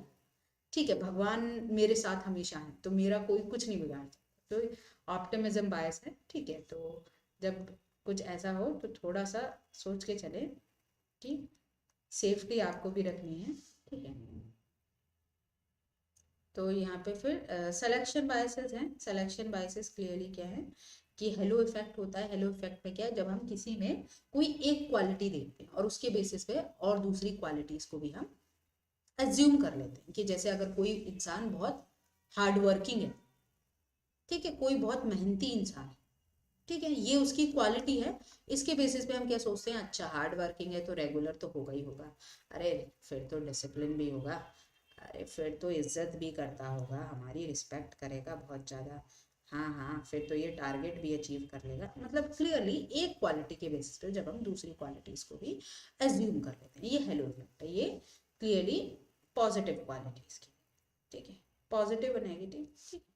तो स्पेसिफिक यहाँ पे हॉर्न इफेक्ट है। हॉर्न इफेक्ट क्लियरली हेलो से अपोजिट है, ये नेगेटिव कैरेक्टरिस्टिक है, ठीक है, नेगेटिव कैरेक्टरिस्टिक। जैसे किसी को आपने देखा कि यार ये तो बिल्कुल ये तो लेट आया है, ठीक है, सपोज कोई लेट आया है मीटिंग के लिए, तो आप कहेंगे ये लेट आया है, अरे ये तो फिर कुछ मेहनत वहनत ही नहीं करता होगा, ये डिसिप्लिन भी नहीं होगा, ये इज्जत भी नहीं करता होगा। तो एक नेगेटिव कैरेक्टरिस्टिक के बेसिस पे हम सब सारे उसमें उसको गलत मान लेते हैं। हॉर्थॉर्न इफेक्ट क्या होता है, हॉर्थॉर्न इफेक्ट ये होता है कि जब लोगों को पता लग जाता है कि कोई उन्हें ऑब्जर्व कर रहा है, ठीक है, तो क्लियरली उनके बिहेवियर में चेंज आने लगता है, ठीक है। तो एग्जैक्टली हम जिसका चेंज जिस पर देख रहे हैं, जैसे सपोज करो आप लाइट लाइट का असर आप जो एम्प्लॉयज है उनकी परफॉर्मेंस पे देख रहे हो कि किस लेवल की अगर लाइट होगी तो उनकी परफॉर्मेंस कैसी होगी, कि लो लाइट में कैसे परफॉर्मेंस है, डिम लाइट में कैसी है। सपोज करो आपने लो लाइट ले रखी है, ठीक है, बट यहाँ पे जो आपका एम्प्लॉय है उसको पता लग गया कि बॉस मुझे देख रहा है, मुझे ऑब्जर्व कर रहा है, ठीक है, तो यहाँ पे ये इंसान क्या करेगा, अपनी परफॉर्मेंस अच्छी कर देगा। तो हमें तो लाइट का असर परफॉर्मेंस पे देखना था, बट यहाँ पे जो एम्प्लॉय है उसने उसको लगा उसको ऑब्जर्व किया जा रहा है, उससे अपनी परफॉर्मेंस अच्छी कर दी। तो इसे हम ऑर्थोन इफेक्ट कहते हैं। जब लोगों को पता लग जाता है कि उनको कोई ऑब्जर्व कर रहा है तो क्लियरली वो अपनी बिहेवियर में चेंज ले आते हैं। हाँ, बार्नम इफेक्ट। अब बार्नम इफेक्ट में क्या होता है, बार्नम इफेक्ट क्लियरली ये होता है कि जब जब कोई आपको थोड़ी जनरल स्टेटमेंट बताता है, ठीक है, जब भी आप किसी जैसे कोई लोग होते हैं ना कि हाथ देखते हैं या आपके बारे में बताते हैं, आपका फ्यूचर फ्यूचर बताते हैं या कुछ भी बताते हैं, तो वो जनरल स्टेटमेंट्स ही बताते हैं, वो कुछ ऐसा अलग नहीं बताते या कुछ ऐसा न्यू नहीं बताते, जनरल चीज़ें बताते हैं कि आपके इस साल में आपके जितने दोस्त बनेंगे उससे ज़्यादा दुश्मन बनेंगे, ठीक है। तो कुछ कुछ ऐसी चीजें जो थोड़ी सी वेग और थोड़ी जनरल होती हैं, ठीक है, जो आपको हाईली एक्यूरेट लगने लगती है, तो फिर आपके दिमाग में लगता है अरे हाँ हाँ सही बोल रही है, बिल्कुल। जो कांस्टेंट अमाउंट में होती है, ठीक है, जैसे अगर आप एज अ रिसर्चर, ठीक है, आप कोई ऐसी वेटिंग मशीन ले रहे हैं, ठीक है, जो वेटिंग मशीन खराब है, कोई भी उस पर वेट देखता है तो वो 2 किलो बढ़ा के दिखाती है, तो कांस्टेंट एरर ये इतनी ज्यादा हमारी स्टडी को अफेक्ट नहीं करती, क्योंकि जो एरर है वो कांस्टेंट है, सब में ही हो रही है, ऐसा नहीं है कि किसी एक में हो रही हो, सब में हो रही है, तो कांस्टेंट है। प्लेसिबो इफेक्ट, प्लेसिबो इफेक्ट क्या होता है, जब आप किसी को दवाई की जगह चीनी की मीठी गोली दे दो और उससे भी वो ठीक होने लगे, ठीक है, मतलब जब जैसे लोग जो है डॉक्टर्स के पास जाते हैं, ठीक है, और डॉक्टर उनको दवाई की जगह कोई रैंडम मीठी गोली भी दे दी और उससे भी लोग इंप्रूवमेंट दिखाने लगते हैं, तो बस ये है कि वो बीमार, उनको बस कुछ चाहिए, ठीक है, जिससे वो बेटर फील कर सके, ठीक है, तो इसे हम प्लेसिबो इफेक्ट कहते हैं। Self fulfilling prophecy, self fulfilling prophecy क्या होता है कि क्लियरली जो एक्सपेक्टेशंस रखी जाती है उस अकॉर्डिंगली हम बिहेव करते हैं, ठीक है, जैसे अगर हमसे पॉजिटिव एक्सपेक्टेशंस हैं, ठीक है, तो हम क्लियरली उसी तरीके से बिहेव करेंगे। तो सेल्फ फुलफिलिंग प्रोफेसी में, ठीक है, अब आपकी क्लियरली सेल्फ फुलफिलिंग प्रोफेसी क्या है कि individual concept in which individual belief और एक्सपेक्टेशन अबाउट अनदर पर्सन और सिचुएशन इन्फ्लुएंस देयर बिहेवियर, जिस तरीके की एक्सपेक्टेशंस आप उनसे रखते हो तो वो खुद ही उन्हें एक्सपेक्टेशन को फुलफिल करते हैं। जैसे आप बोलते हो तो नालायक है, ये फेल होगा, इसका कुछ नहीं होने वाला, तो वो इंसान खुद ही फेल हो जाता है, उसको लगता है जब आप मान ही रहे हो कि मैं नालायक हूँ तो मैं ठीक है, मैं नहीं पढ़ता, नहीं मैं मेहनत करूंगा, ठीक है। रोजनथाल इफेक्ट क्या होता है, रोजनथाल इफेक्ट क्या है, यहाँ पे एक्सपेक्टेशंस की वजह से, मतलब ये दूसरों से होती है, ठीक है, जैसे एक टीचर है बच्चे से एक्सपेक्टेशन रख रहा है, तो जो एक्सपेक्टेशन होगी, अगर वो चाह रहा है कि बच्चा जो है अच्छे नंबर लाएगा, पास हो जाएगा, तो क्लियरली बच्चा अच्छे नंबर लाता है, पास हो जाता है। तो पॉजिटिव के लिए रोजनथाल और पिग्मेलियन होता है, नेगेटिव के लिए आपका गोलम इफेक्ट होता है, ठीक है, जब भी आप किसी से नकारात्मक अपेक्षाएं रखते हैं तो वो जो है रिजल्ट बेकार ही दिखाता है, पुअर परफॉर्मेंस। कि आप बोलते हो किसी बच्चे से तुम नालायक हो, तुम तो फेल हो जाओगे, तो वो बच्चा फिर फेल ही हो जाता है, ठीक है। गैलेट इफेक्ट क्या होता है, गैलेट इफेक्ट होता है मतलब जब हम अपने से एक्सपेक्टेशन रखते हैं, ठीक है, हमारी खुद से जो एक्सपेक्टेशन है उसके अगेंस्ट में जब हम बिहेवियर दिखाते हैं। पिग्मेलियन इफेक्ट रियली क्या है, जब दूसरे हमसे एक्सपेक्टेशन, जैसे बॉस कर रहा है, और गैलेट में क्या है, हम खुद से खुद पे एक्सपेक्टेशन रखते हैं। ऑटिस्टिक थिंकिंग क्या होती है, ऑटिस्टिक थिंकिंग हमारी वो थिंकिंग होती है जहाँ हम डे ड्रीमिंग करते हैं, जहाँ हम फैंटेसाइज करते हैं, अच्छे अच्छे सपने देखते हैं, जो ख्याली पुलाव हुआ है वो पकाते हैं, ये सब्जेक्टिव थिंकिंग होती है। ठीक है, तो ऑटिस्टिक थिंकिंग हमारे इनर थॉट्स होते हैं, ये क्लियरली ईगो सेंटरिक होते हैं। ईगो सेंटरिक मतलब खुद से रिलेटेड, हम अपने से ही रिलेटेड, अपने क्रश के बारे में, ठीक है, कुछ ना कुछ ऐसा फैंटेसाइज करते हैं, डे ड्रीम करते हैं, इसका रियलिटी से कोई संबंध नहीं होता। ठीक है, और ये बस एक एंटरटेनमेंट और इंजॉयमेंट के लिए होती है। क्या होती है ये, इंजॉयमेंट और एंटरटेनमेंट के लिए। ठीक है, तो एंटरटेनमेंट और इंजॉयमेंट के लिए होती है, और ये कुछ समय के लिए कर रहे हैं तो ठीक है, माइंड फ्रेश हो जाएगा, पर ज़्यादा टाइम के लिए आप नहीं कर सकते। ठीक है, क्योंकि फिर आप रियलिटी में ही नहीं रह पाएंगे, आप डे ड्रीमिंग करते रह जाएंगे। ठीक है, तो ये है। आई होप आपको क्लास समझ आई हो। मैंने आपको बहुत सारे बायसेस बताए हैं, कोशिश की है जितने एग्जाम्पल्स में दे सकूँ दिए हैं। इसी के साथ हम क्लास को ओवर करते हैं। Thank you so much. अब आपको कुछ पूछना है तो आप पूछ सकते हैं। मेरे एंड से क्लास जो है वो ओवर हो। ठीक है, आपको कोई डाउट हो, कुछ ना समझ आया हो, कोई किसी का एग्जाम्पल चाहिए हो।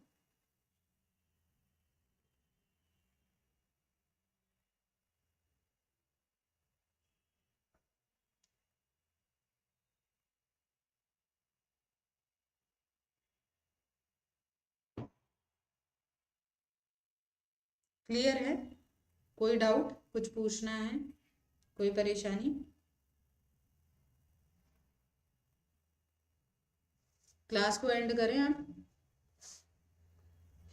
हाँ ठीक है, चलिए, ओके। अब कल कल से हमारी प्रैक्टिस क्लास शुरू हो जाएगी, कल से हम प्रैक्टिस करेंगे। ठीक है, यूनिट 9 की। तो इसी के साथ मैं ओवर करती हूँ क्लास को, फिर कल मिलते हैं। और क्लास को लाइक कीजिए, शेयर कीजिए। जितना ज़्यादा आप लाइक करेंगे, शेयर करेंगे, उतना ज़्यादा मैं और सारे इम्पॉर्टेंट टॉपिक्स और इम्पॉर्टेंट क्लासेस आपके लिए लेके आऊँ। ठीक है, चलिए, गुड नाइट। ठीक है, चलिए, कल मिलते हैं आप शाम को।